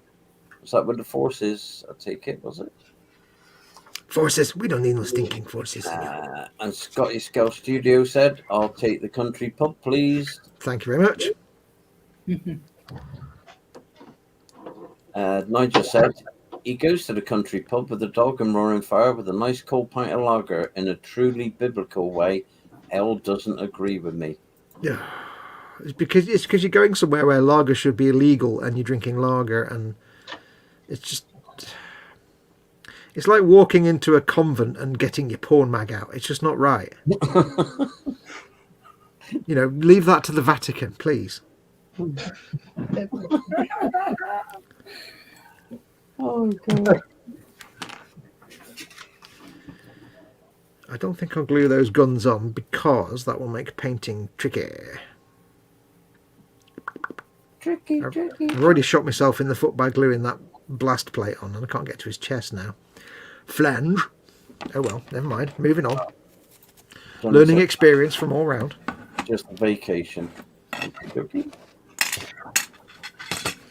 And keep in mind, of course, when you go to the country pub with the roaring fire and the pint of ale that's brown with twigs in it, and you've got the lovely dog that everybody likes, you've also got perhaps like an enormous plate of some warm food that's been lovingly made by the slightly scary landlord's wife.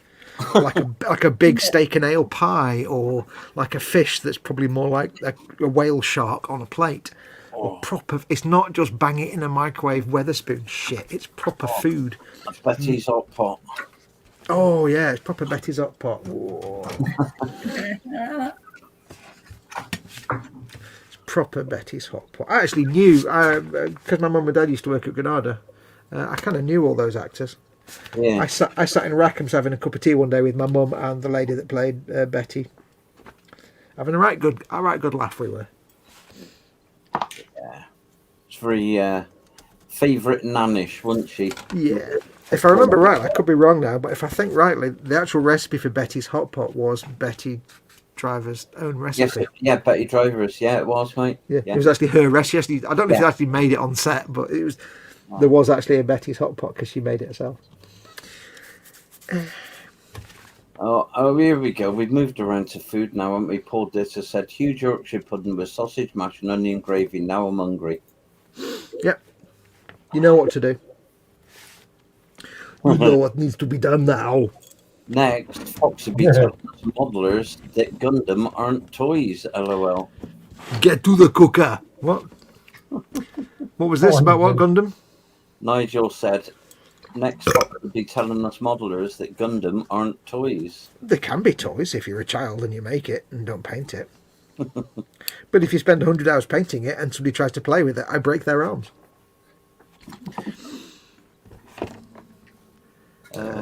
63 and 64. Mew said, I should stop laughing before I type. Stop laughing before you try and drink coffee. Oh, yeah. It's always a winner. What am I doing now? 63 and 64. That's 63.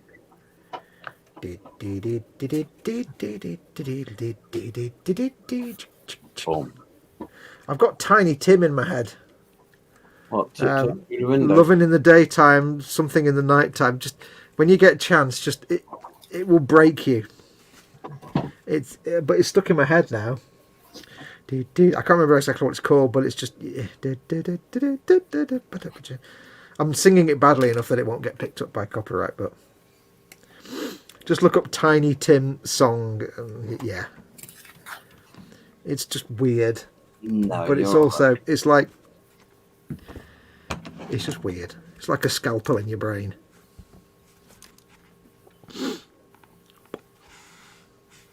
Let's make a little dude.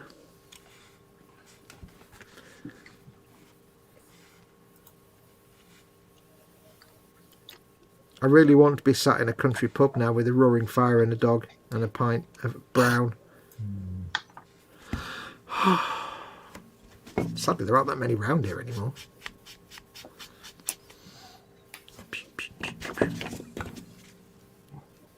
That's what we've got here. Oh, moving. The kind of pub where if you actually ask for a lager, they just look at you to your left. Country pubs in real ale. Hmm. I mean, there are ones that I can go to, but yeah. Johnny said, there she is. I thought I said fell asleep. Oh, no, I'm still here. Nigel said, Fox is totally correct on modern pub food. My local Morrison's kitchen is full of frozen and microwave food. Not nice at all. Yeah, that's very true, that. It's just garbage. I mean, you know, I will happily admit that I have, on occasion, gone to my local Warhammer store, and then when it's lunchtime, I just go with them to Wetherspoons and have a curry and a pint. Why not? Hey, I'm not going to say no. But then again, that's the manager's not there anymore, so that won't happen again. He'd be like, we're going to close for lunch now. You know, coming for a pint? Yeah, okay. Musa said, while you tiptoe through the tulips, I'll be back to work. Bye, Muse. Take care. Tiptoe through the tulips. I think that was another Tiny Tim song. Living in the Sunlight, Loving in the Moonlight by Tiny Tim, says Candygram. Yeah, if you've never heard it, just maybe not you guys while you're on the stream, but people watching, just go onto YouTube and just search for that, and just it's something you have to experience at least once. It's a bit like watching Battlefield Earth. You have to experience it at least once to say that you've experienced it. Panzer said, I was about to ask what plastic is working on, but I've worked it out now. Tell us then, Panzer. If you've worked it out, you can tell us. Scotty's saying, has anyone heard from Steve Spencer Beanie? Send him well wishes. Why, no, he's still in hospital, mate, resting and being monitored. Yeah. That's as far as we know up to now. Difficulty is he might not have access to, you know, Wi-Fi or any devices to update anybody. So he did upload a video today. Oh, did he? In that case, he's got all that. Yeah. He's taken a kit into hospital with him. Oh so. God, has it? We might be there for a while then, I guess.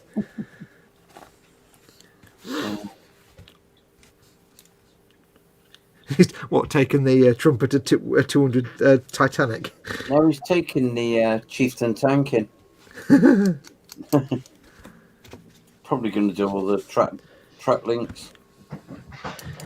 Imagine that, going in for heart surgery but accidentally taking a really crap kit. That'd be the worst thing you could.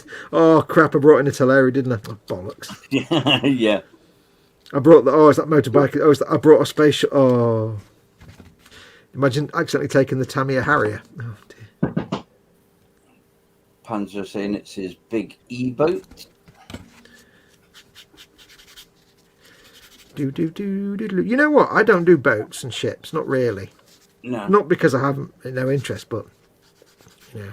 But for some reason, I've always wanted to do. I wouldn't mind doing, if such a big a kit of it was available, like a sort of tramp steamer, or the kind of merchant navy vessels you got in World War II, that the kind of slightly run down one stack type boats that were kind of part fishing boat, part cargo boat, part tramp steamer, civilian. You know, that kind of like slightly clunky, battered, junky kind of boats. Yeah. Don't know why. Just always fancy something like that. Maybe they've got one. They've got one like stack, and they've got like the mast at the front and all the rigging and stuff, and they're kind of slightly, almost just past steam. Yeah, the World War One dreadnoughts with. No, not military stuff. Literally like civilian boats. I've seen they do I think they do the Mississippi one. Yeah, I mean they were just like literally like Steamboat. Yeah, they were just like no, I don't mean like that. I mean like literally they'd be like cargo vessels. Just like the merchant navy might have requisitioned them, so they wouldn't have any armaments. They're just like I can't really explain what I mean. They're just like I know what you mean.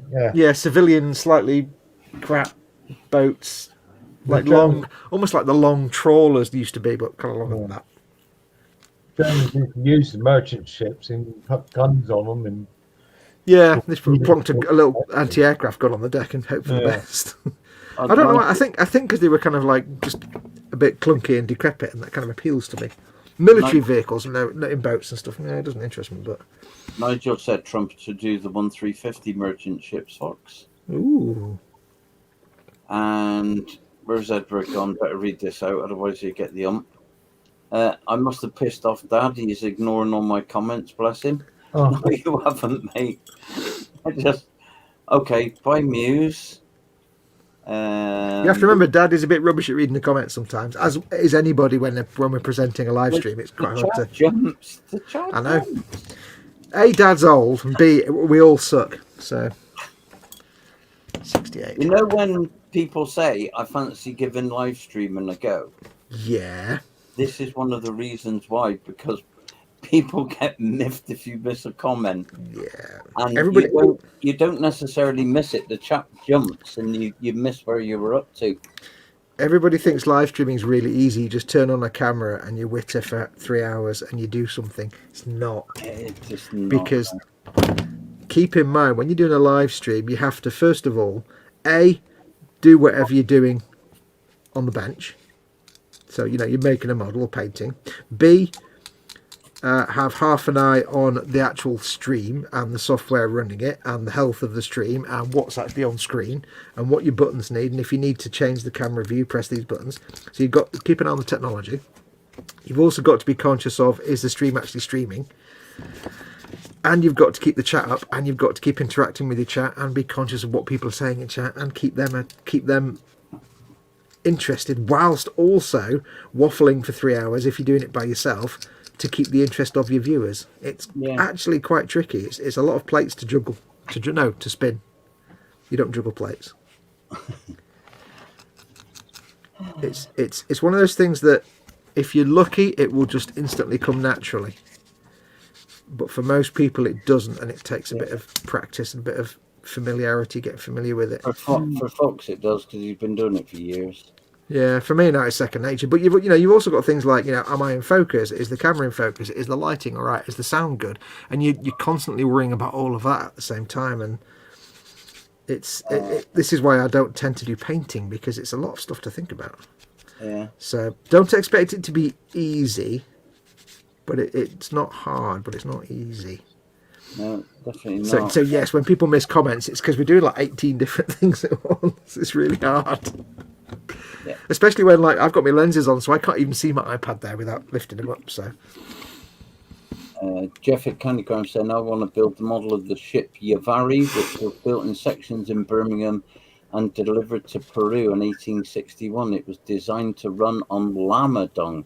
Llama? Is that a full frontal llama? Yeah.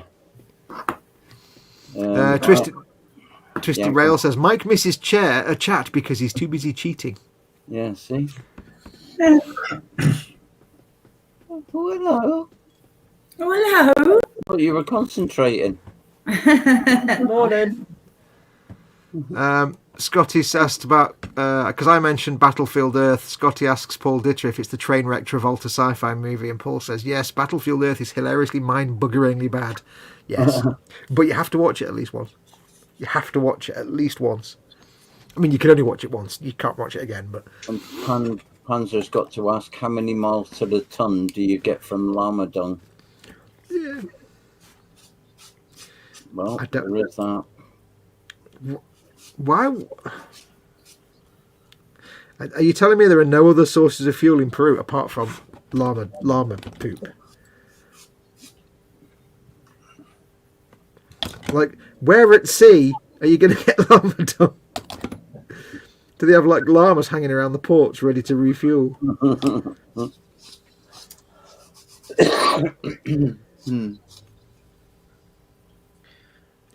Whoa, I got to web with this one now.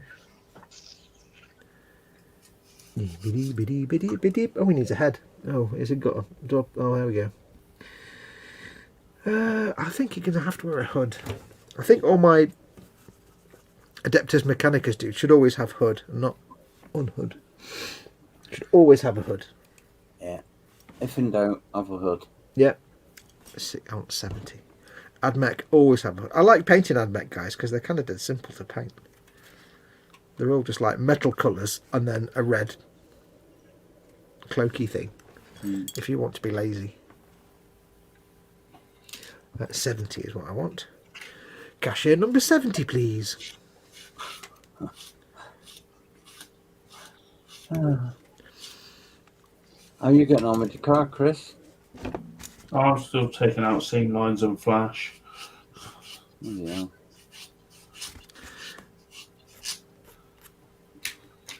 See smoke on see screen.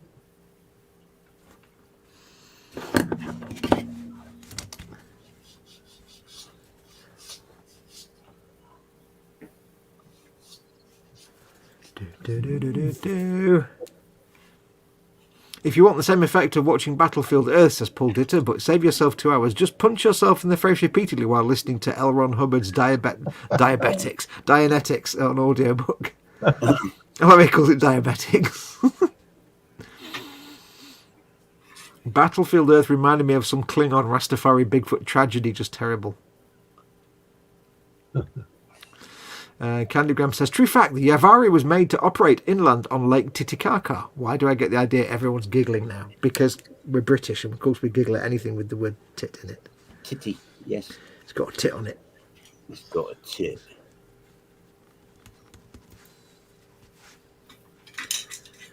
Okay, this guy's got an aerial on his head. I'm guaranteed to snap that off while I clean the mould line off, aren't I? Titicaca. We have got one of these. Pigeons, 'cause they coo. I love the way he does that with his hat. I'm saddened we haven't got one with him going, it's got a tit on it. No, it hasn't. We got one of these as well. Slap it on. So we should Slap it. always have a TED button. Are you doing buttons there, Dad, or are you doing it in the software? I'm doing buttons, mate. Ooh. Have you got a Stream Deck thing? No. What are the buttons? The buttons are on the side on the main Frolic controls. Oh, right, okay, I've got you. I understand. Fork handles. Handles. Handles for forks. Yeah. Fork handles.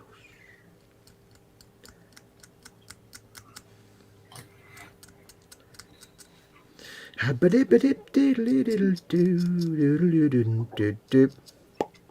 that one. Fork handles.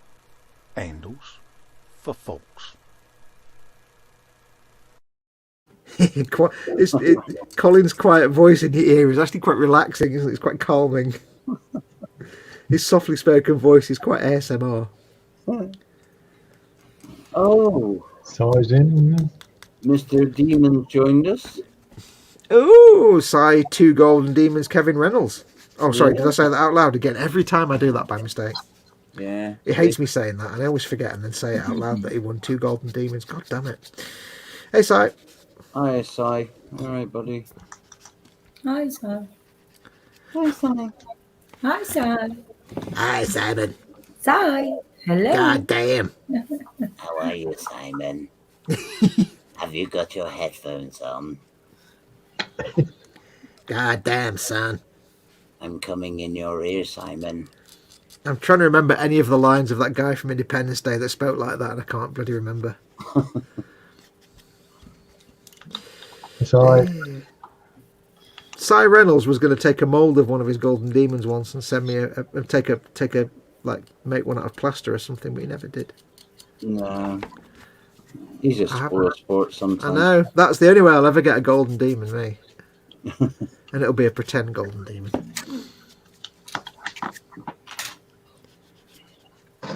God damn.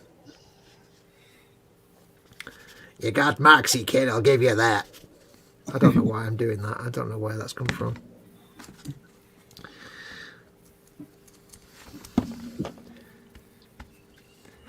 I like the way he goes. Simon Reynolds goes, "Hey Queenie, hey Dad, hey Paul, hey Chris, F you Fox." Yeah. All is right with the world. It is the order of things.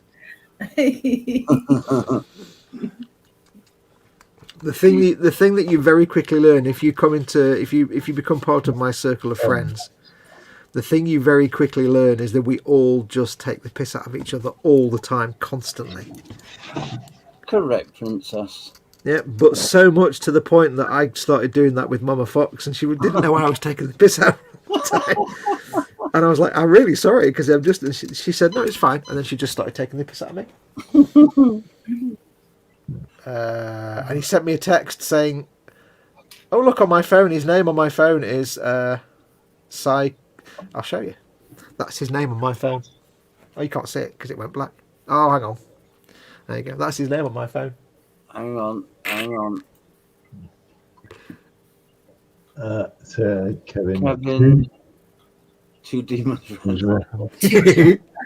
You're such a woob nut. Yes, but Sai, feel the woobularity. Yeah, so in the end, Mama Fox just takes the mickey out of me now. We've kind of settled into the routine of just taking the piss out of each other. Because I'm so used to doing it with all my friends, so...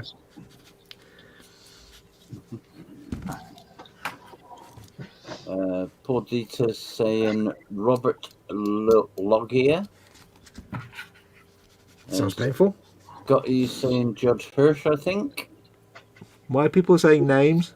And Sai is saying, "God damn it, I am not touching your woobularity." Feel the quality, Jeverich. Never. Here they come. Baps. They're shaping baps now.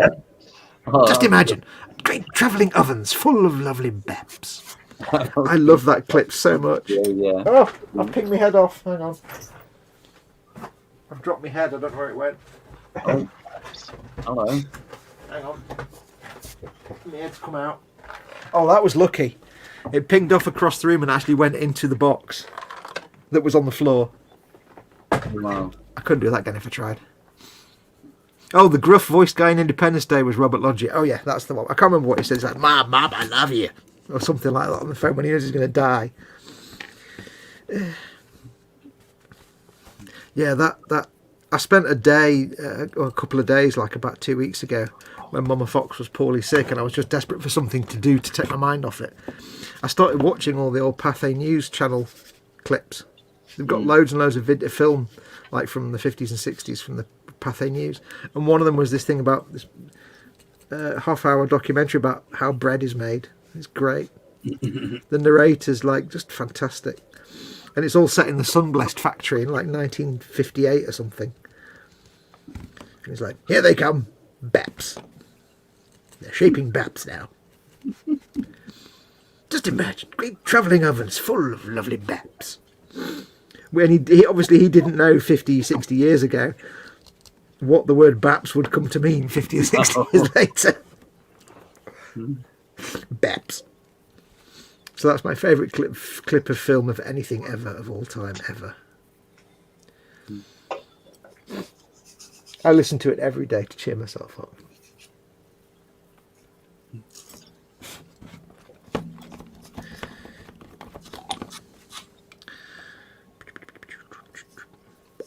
According to Edward, I'm going to get the sack if I mess up again. Wait, how did you mess up the first time? By not reading his comments. So. Oh. Are you in the doghouse again? The gruff voice guy in Independence Day. You done that? I've done that one, didn't I, Dad? Did I read that one out, Dad? Did I? You did, Fox. Dad, did I do that one, Dad? Did I? I did that one, though, didn't I? You did though, didn't you, though? I did, didn't I? I did do Yeah. that one though, didn't I? You did that one without the duvet, though. Yeah, you're right, duvet, you are, you divvy. I have to call my mother. I have to call my lawyer. Eh? Forget my lawyer.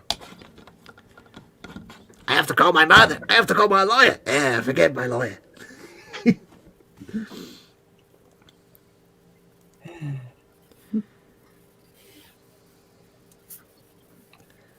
Paul Di Tommaso said, "Why is Dad getting in trouble now? Just by breathing, Paul. I've only got to breathe and I'm in trouble."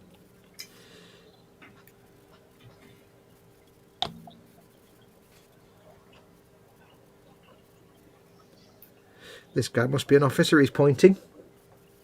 Ah. See, he's got the pointy finger of orders and commands.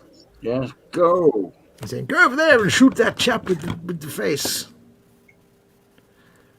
How dare he use his face in an aggressive manner, just like that, you see? No. Activate the BAP cannon. Fire BAPs at him.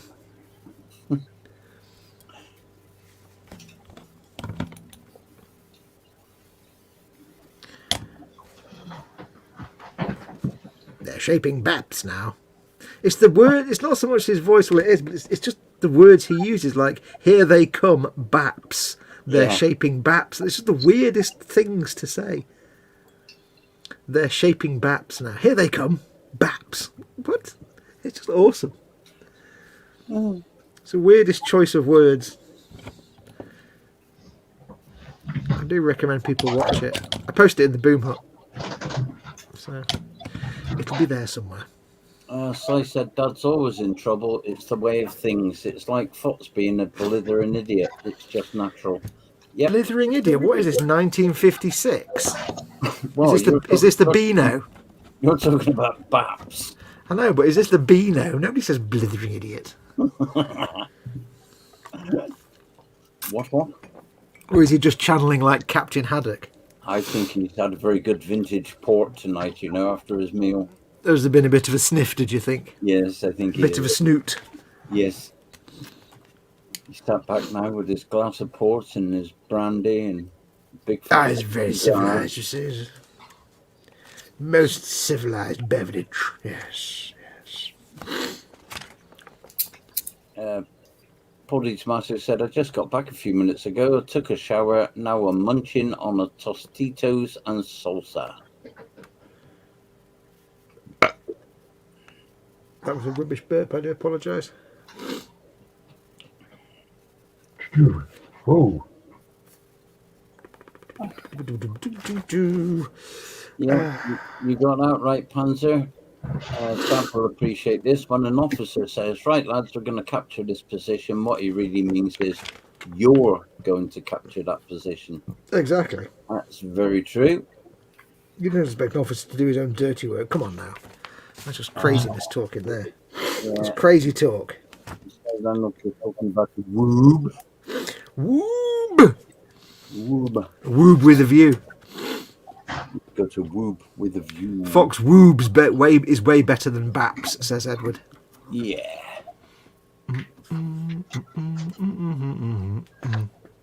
Oh no, hang on. It wasn't Robert Loggia, it was Harvey Fierstein. Robert Loggia was the gruff general. Cy Reynolds is saying, I wonder if Paul's been watching Duncan. What on earth gives you that impression? Yeah, can't imagine how you came to that conclusion. I wouldn't know. And Dangleburn Humberduck said Rubical. Gonna cross the Rubicon. You see what I did there? Yeah. I got a bit of classics in there, didn't I? You did. Bit of Julius Caesar going on there, you know what I mean? Aye. Except, was that Julius Caesar?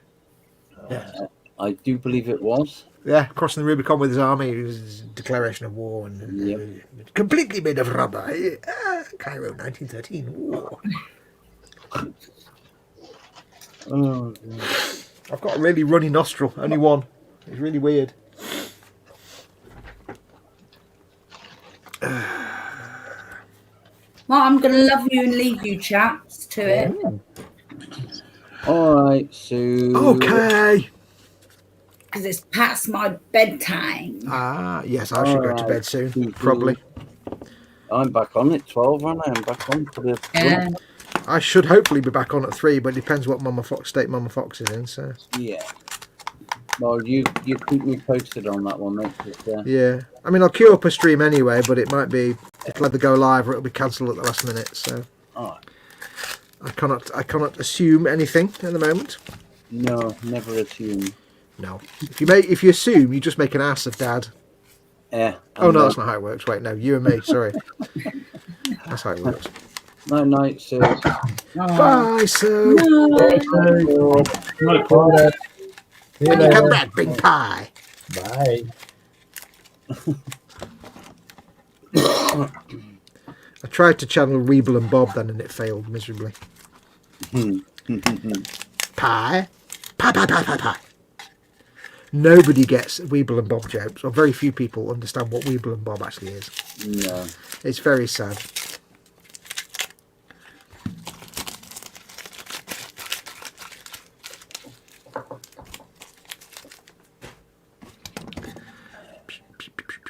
Okay, need to sand that down a bit. Little bit of sandularity. Sanding. Gentlemen, start your engines. Did they have to put a big rivet right there where they need to... Oh, you fascists. Right where I need to sand that line of glue splooge. There's a dirty, great big rivet. Gimpatrons. Very gimp. Rhubarb. Darn it. You going again? You going? I get those, Fox. Low Bob. Oh, Cy Reynolds got my reference. No, Bob. No. Damn you, wee bull.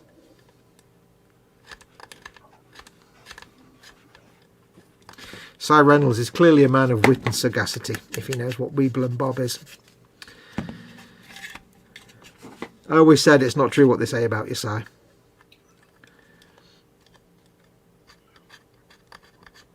Probably. I should be back imminently. Dad's going to pooping. I am. Gonna make bottom noises. Don't do a TK. If those that don't know, we did a hangout once, and TK from TK's Models at the time used like a gaming headset as his microphone and earpiece, and he went for a wee and forgot that his microphone was built into his headset, and of course hadn't turned it off. So we were all sitting here going, "Oh no, turn it off!" Oh, and he's there going, "La la, having a wee," and he went, "Oh dear." It's like, dude, what? You kept your headset on? Oh crap! Yeah, he was a bit mortified. Plastic Monkey, hang on, you're in chat. He was in chat. He's gone now. Oh, Yeah. said night guy's in chat. I got confused now.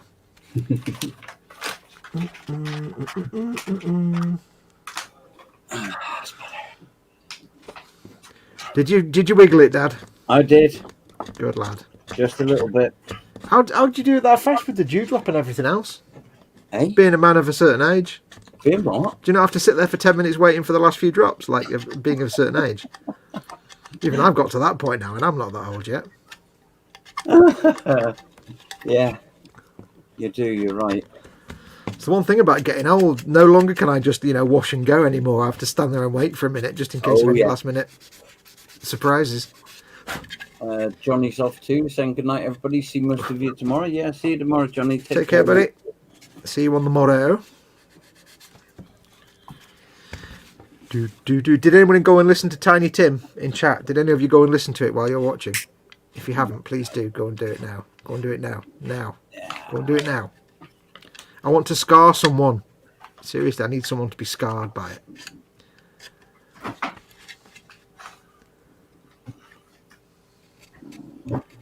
These are really fiddly to get to. I could replace the rivet, but my rivet wouldn't look the same and it would stand out like a sore thumb. Nah. Yeah, you've done that one to sell, haven't you? Eh? Is this one you're doing to sell? I don't know. Probably. I've not got an AdMech army, so I probably will. I mean, well, it was a gift from someone, so I don't know, actually. Oh, right. I'm quite wary of selling things that I've been gifted. Yeah. Oh, yeah. Some people don't mind, but some people might object to it, so... It's only, what, 2 colours anyway.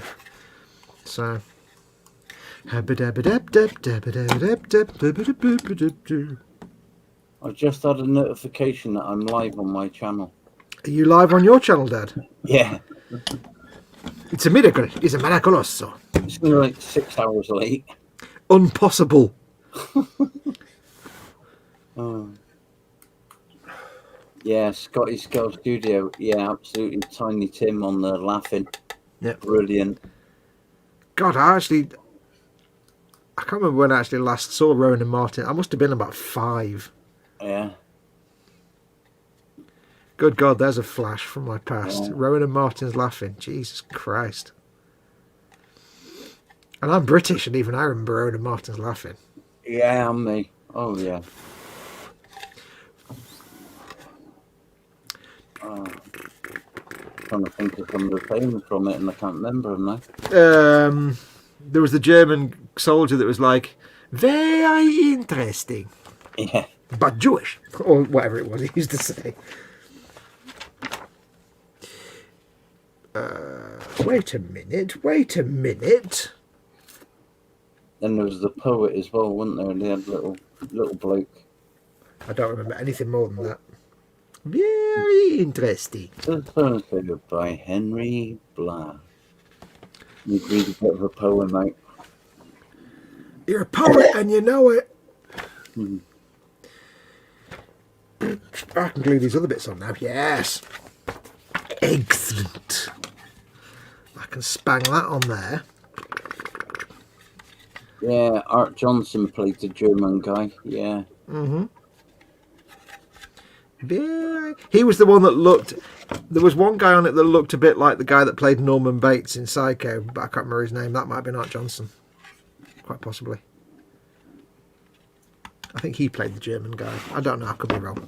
It's weird knowing this is the Frolic and not hearing Fox and Collins singing about the arches. And yeah. See, it doesn't. Without Colin here, it doesn't finish. No. Because, Dad, you don't know the routine, do you? So you've not spent the years perfecting it. No. And I'm not a cockney. No. And yeah. Cheers. Just there, just hanging. See? Cheers. No, cheers. Sounds like you're ordering chips or something. You're trying to put a cheese on your chips. Cheers. Yeah. Oh, Thank cheers, you, Panzer's got it, but this is the Saturday Frolic, not a Friday Frolic. Thanks, Panzer. Yeah. This is indeed the truth. Yeah. He is speaking with his words. Yeah. His writing words. Denny, there you are. Cheers. See, it doesn't work, does it? It's not the same, is it? Because normally it's Colin that does the first bit and I go, jazz.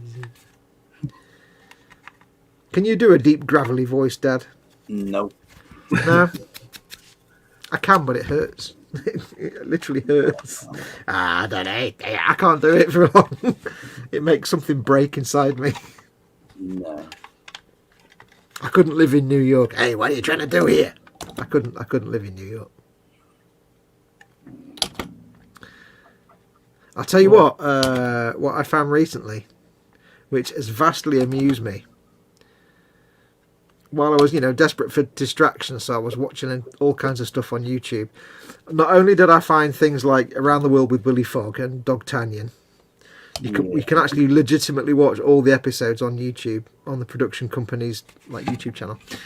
I actually remembered or found, and I'd forgotten all about it, a cartoon series from when I was a kid called Once Upon a Time Man. and it was like an animated history type series. So it kind of charted history from like, you know, creation of the universe to like modern age, and it always used the same characters, and most people don't remember it. But it always had the same characters in different, like one was about like the Neanderthals, the next one was about you know, the Renaissance, the next one was about whatever, and they were just different periods in history, and it would basically teach kids sort of about history. But it was a French cartoon, so first of all, the thing that amazed me was when they were talking about like the cavemen, there were boobies in this children's cartoon. I mean, they had cave women with no top on, and I'm like, that's quite radical for a late 1970s, early 1980s cartoon series. I don't remember that when I was a kid. But the other thing that got me was because it was French, it was dubbed over. The voice acting was atrocious, but it was brilliant because the voice actors are there and they've got to do a line of dialogue, but they've got a limited amount of time to do it because the original actor said the line in like 3 seconds, but to say it in English might take 6 seconds. So they're all doing that thing where they've dubbed over the cartoon, but they're talking like abnormally fast. Yeah. And it just doesn't work, but it's also hilarious at the same time. Hey, what are you doing here? I want to, no, go over there. No, do this. Oh, and it's like, it just doesn't work. They're all talented voice actors, but they're doing the worst job in the world. So cool. And I'd forgotten all about that. When I was a kid, it never registered about the bad voice acting and all the other stuff. So it was You getting kind off of there, Chris? Yes, mate. I'm gonna. All right, mate. Well, we have to 7. Oh yeah, of course you have, mate. Okay, mate. Catch you later, Chris. Catch you Take care, tomorrow. Chris. Cheers. Have a good mate. Night. Yeah, mate. Ciao, bella. Oh, that feels better. Eh? I bet that felt better. No, this tape smells. Yeah, is it? It's losing its stick. It must be very old. It must be a long time since I slightly stole it from my former employer. And you know what? I don't care. He's an arse. Yeah, so if you want to experience bad voice acting, just go and find an episode of Once Upon a Time ... Man, it's terrible. It's not the voice actor's fault. It's what they've got to work with. It's so funny. But I'd forgotten there's naked female boobula areas in this. It's like a kid's cartoon that was on the BBC. It's quite amazing. Quite shocked. Oh, Edward said, Fox, for your information, Squish isn't doing very well. No. Probably give him a week or two. What happened with the other two is happening to him. They start turning in on themselves and then stop pulsing and won't float. Aww. Probably old age. Yeah. Aww. That's not good. Give him a hug from me, even though you can't actually give him a hug. Give him an imaginary hug from me. Give him some extra treats. If he's not got long left, make his time left really nice. Give him all the treats you can give him. I don't know how you treat a jellyfish, but oh. Panja said I can do a gravelly voice, but only after 18 prunes. Yeah. Yeah. Flipping out. I'm not going there again. I assume, Edward, that you're going to get some more because you've gone to all the trouble of getting the tank and the water and everything and all that nonsense. So it'd seem a bit of a waste to then suddenly have none of them. Oh. Well, you're still going to be the Squishy King, and you're still going to just all be about the jellies. You're still going to be Edward Squishy. Yeah, King of the Squishy Hugs. Yeah. Yeah. I'm sad now. I've got sadness in my heart. And I've got Chinese takeout in my belly, but I've got sadness in my heart.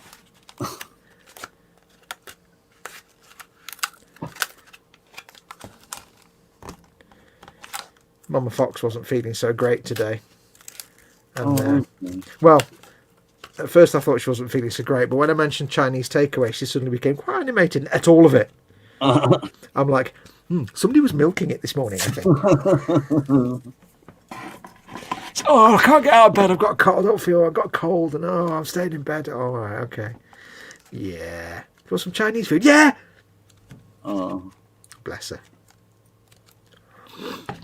It's like the old thing. If you're too sick to go to school, you're too sick to play out with your friends. Oh. Edward said no more, too much work. Oh. But you're literally the only human being I know on the entire planet that has had jellies, and that's brilliant. Yeah, same here. You now have a moral obligation to the community to be the only person in the community that actually has jellies, so we can all find out about them, and you can update us and tell us all about their day. It's like, we like you, Edward, but we like your jellies more. I'm sorry to say it.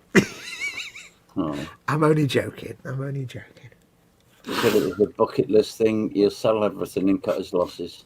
Oh, somebody else needs to get jellies. And yes, I'm not saying jellyfish. I know a marine biologist, and every time I say jellyfish, she slaps me in her mind. So, yeah. Oh. Hello, Mama Fox. Is she okay? Bye-bye. She's just been up for a wee. Oh. Yeah, Edward said almost a year. Oh, wow. You know what's easier than selling? What's easier than selling it all is just getting more jellies. Yeah. Because think of all the hassle to sell it all on eBay. You've got to get it and clean it and pack it all up and find a box to put it in and buy a shitload of packing nuts and hope it gets there. And if it breaks en route, you have to give up the money and give it back. Or you could just get some more jellies. Yeah. Go internet, click, click, click, jellies, tank, happiness. There you are. You don't have to buy packing nuts. You don't have to worry about getting to the new buyer on without being damaged. There's no claims on the insurance because it doesn't turn up, and then you get somebody come around to your house with like a firearm or a knife or something to harm you because they're an idiot and I don't know. I'm trying to push him in a direction here, aren't I? You are, yeah. Yeah. I don't know if it'll work or not. It depends how much Jim Beam he's at. Yeah. Probably not enough. Oh. Oh, no, lol, Fox. So much work you don't know. Oh. Almost a year, so I did okay, says Edward. Oh. Poor squishies. Yeah. Put that back on now. Sellers a pickup, he says. God damn it, he's finding ways out of it every time. God damn it. I could go off him, you know. Yeah. Right, I think I'm done, Dad, because I've got taped up now. I can't do much else. Yeah. Well, we've done 2.5 hours, mate. Yeah. Are you still doing anything there, or have you paused? No, I've paused a while ago. What have you done? Show me your pink thing. I've just been doing a bit more weathering on the all. That's the most impressive pink thing you've got there, Dad. Yeah, yeah. Yeah, I'm going to put some other detritus all over it tomorrow. Detritus. I remember building that exact kit. That's the Tamiya one, isn't it? Yeah. I think that's my third one that I've done of that. Is it? I Yeah. only did the one, but that was in the days when I didn't paint them and I just built them and played with them as toys.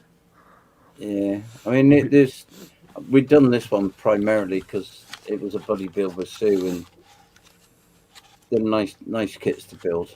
Yeah, you can't go wrong with the Tamiya 135th. Well, hopefully I'll start my T62 this week, hopefully. Mama Fox allowing, of course. Hopefully. Well, big yawn.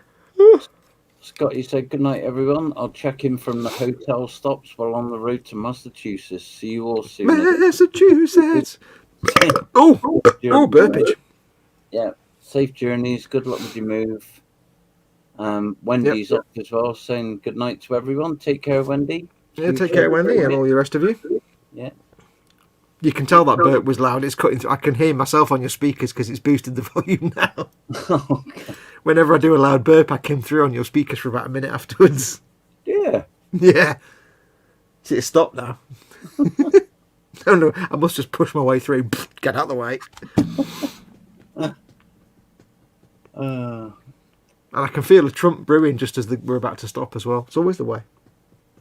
Do you want to just hang on then? But No, it probably won't be very interesting at all. Also, it might be a really nasty smell. I don't want to do it in this room. oh right, okay. I've eaten a lot of things in the last few days that have caused interesting interactions. Let's just leave it at that. Yeah, well, everyone's saying good night anyway. So Nigel's saying good night, and Donald Mackenzie, and Yep. Well, So, don't forget, everyone. Massive yawn.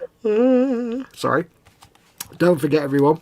First and foremost, make sure to support Colin while he's unable to do his videos. Patreon.com/Festa67's workshop, or just click the join button underneath any one of these videos, and you can support Colin and keep him in kits and cups of tea.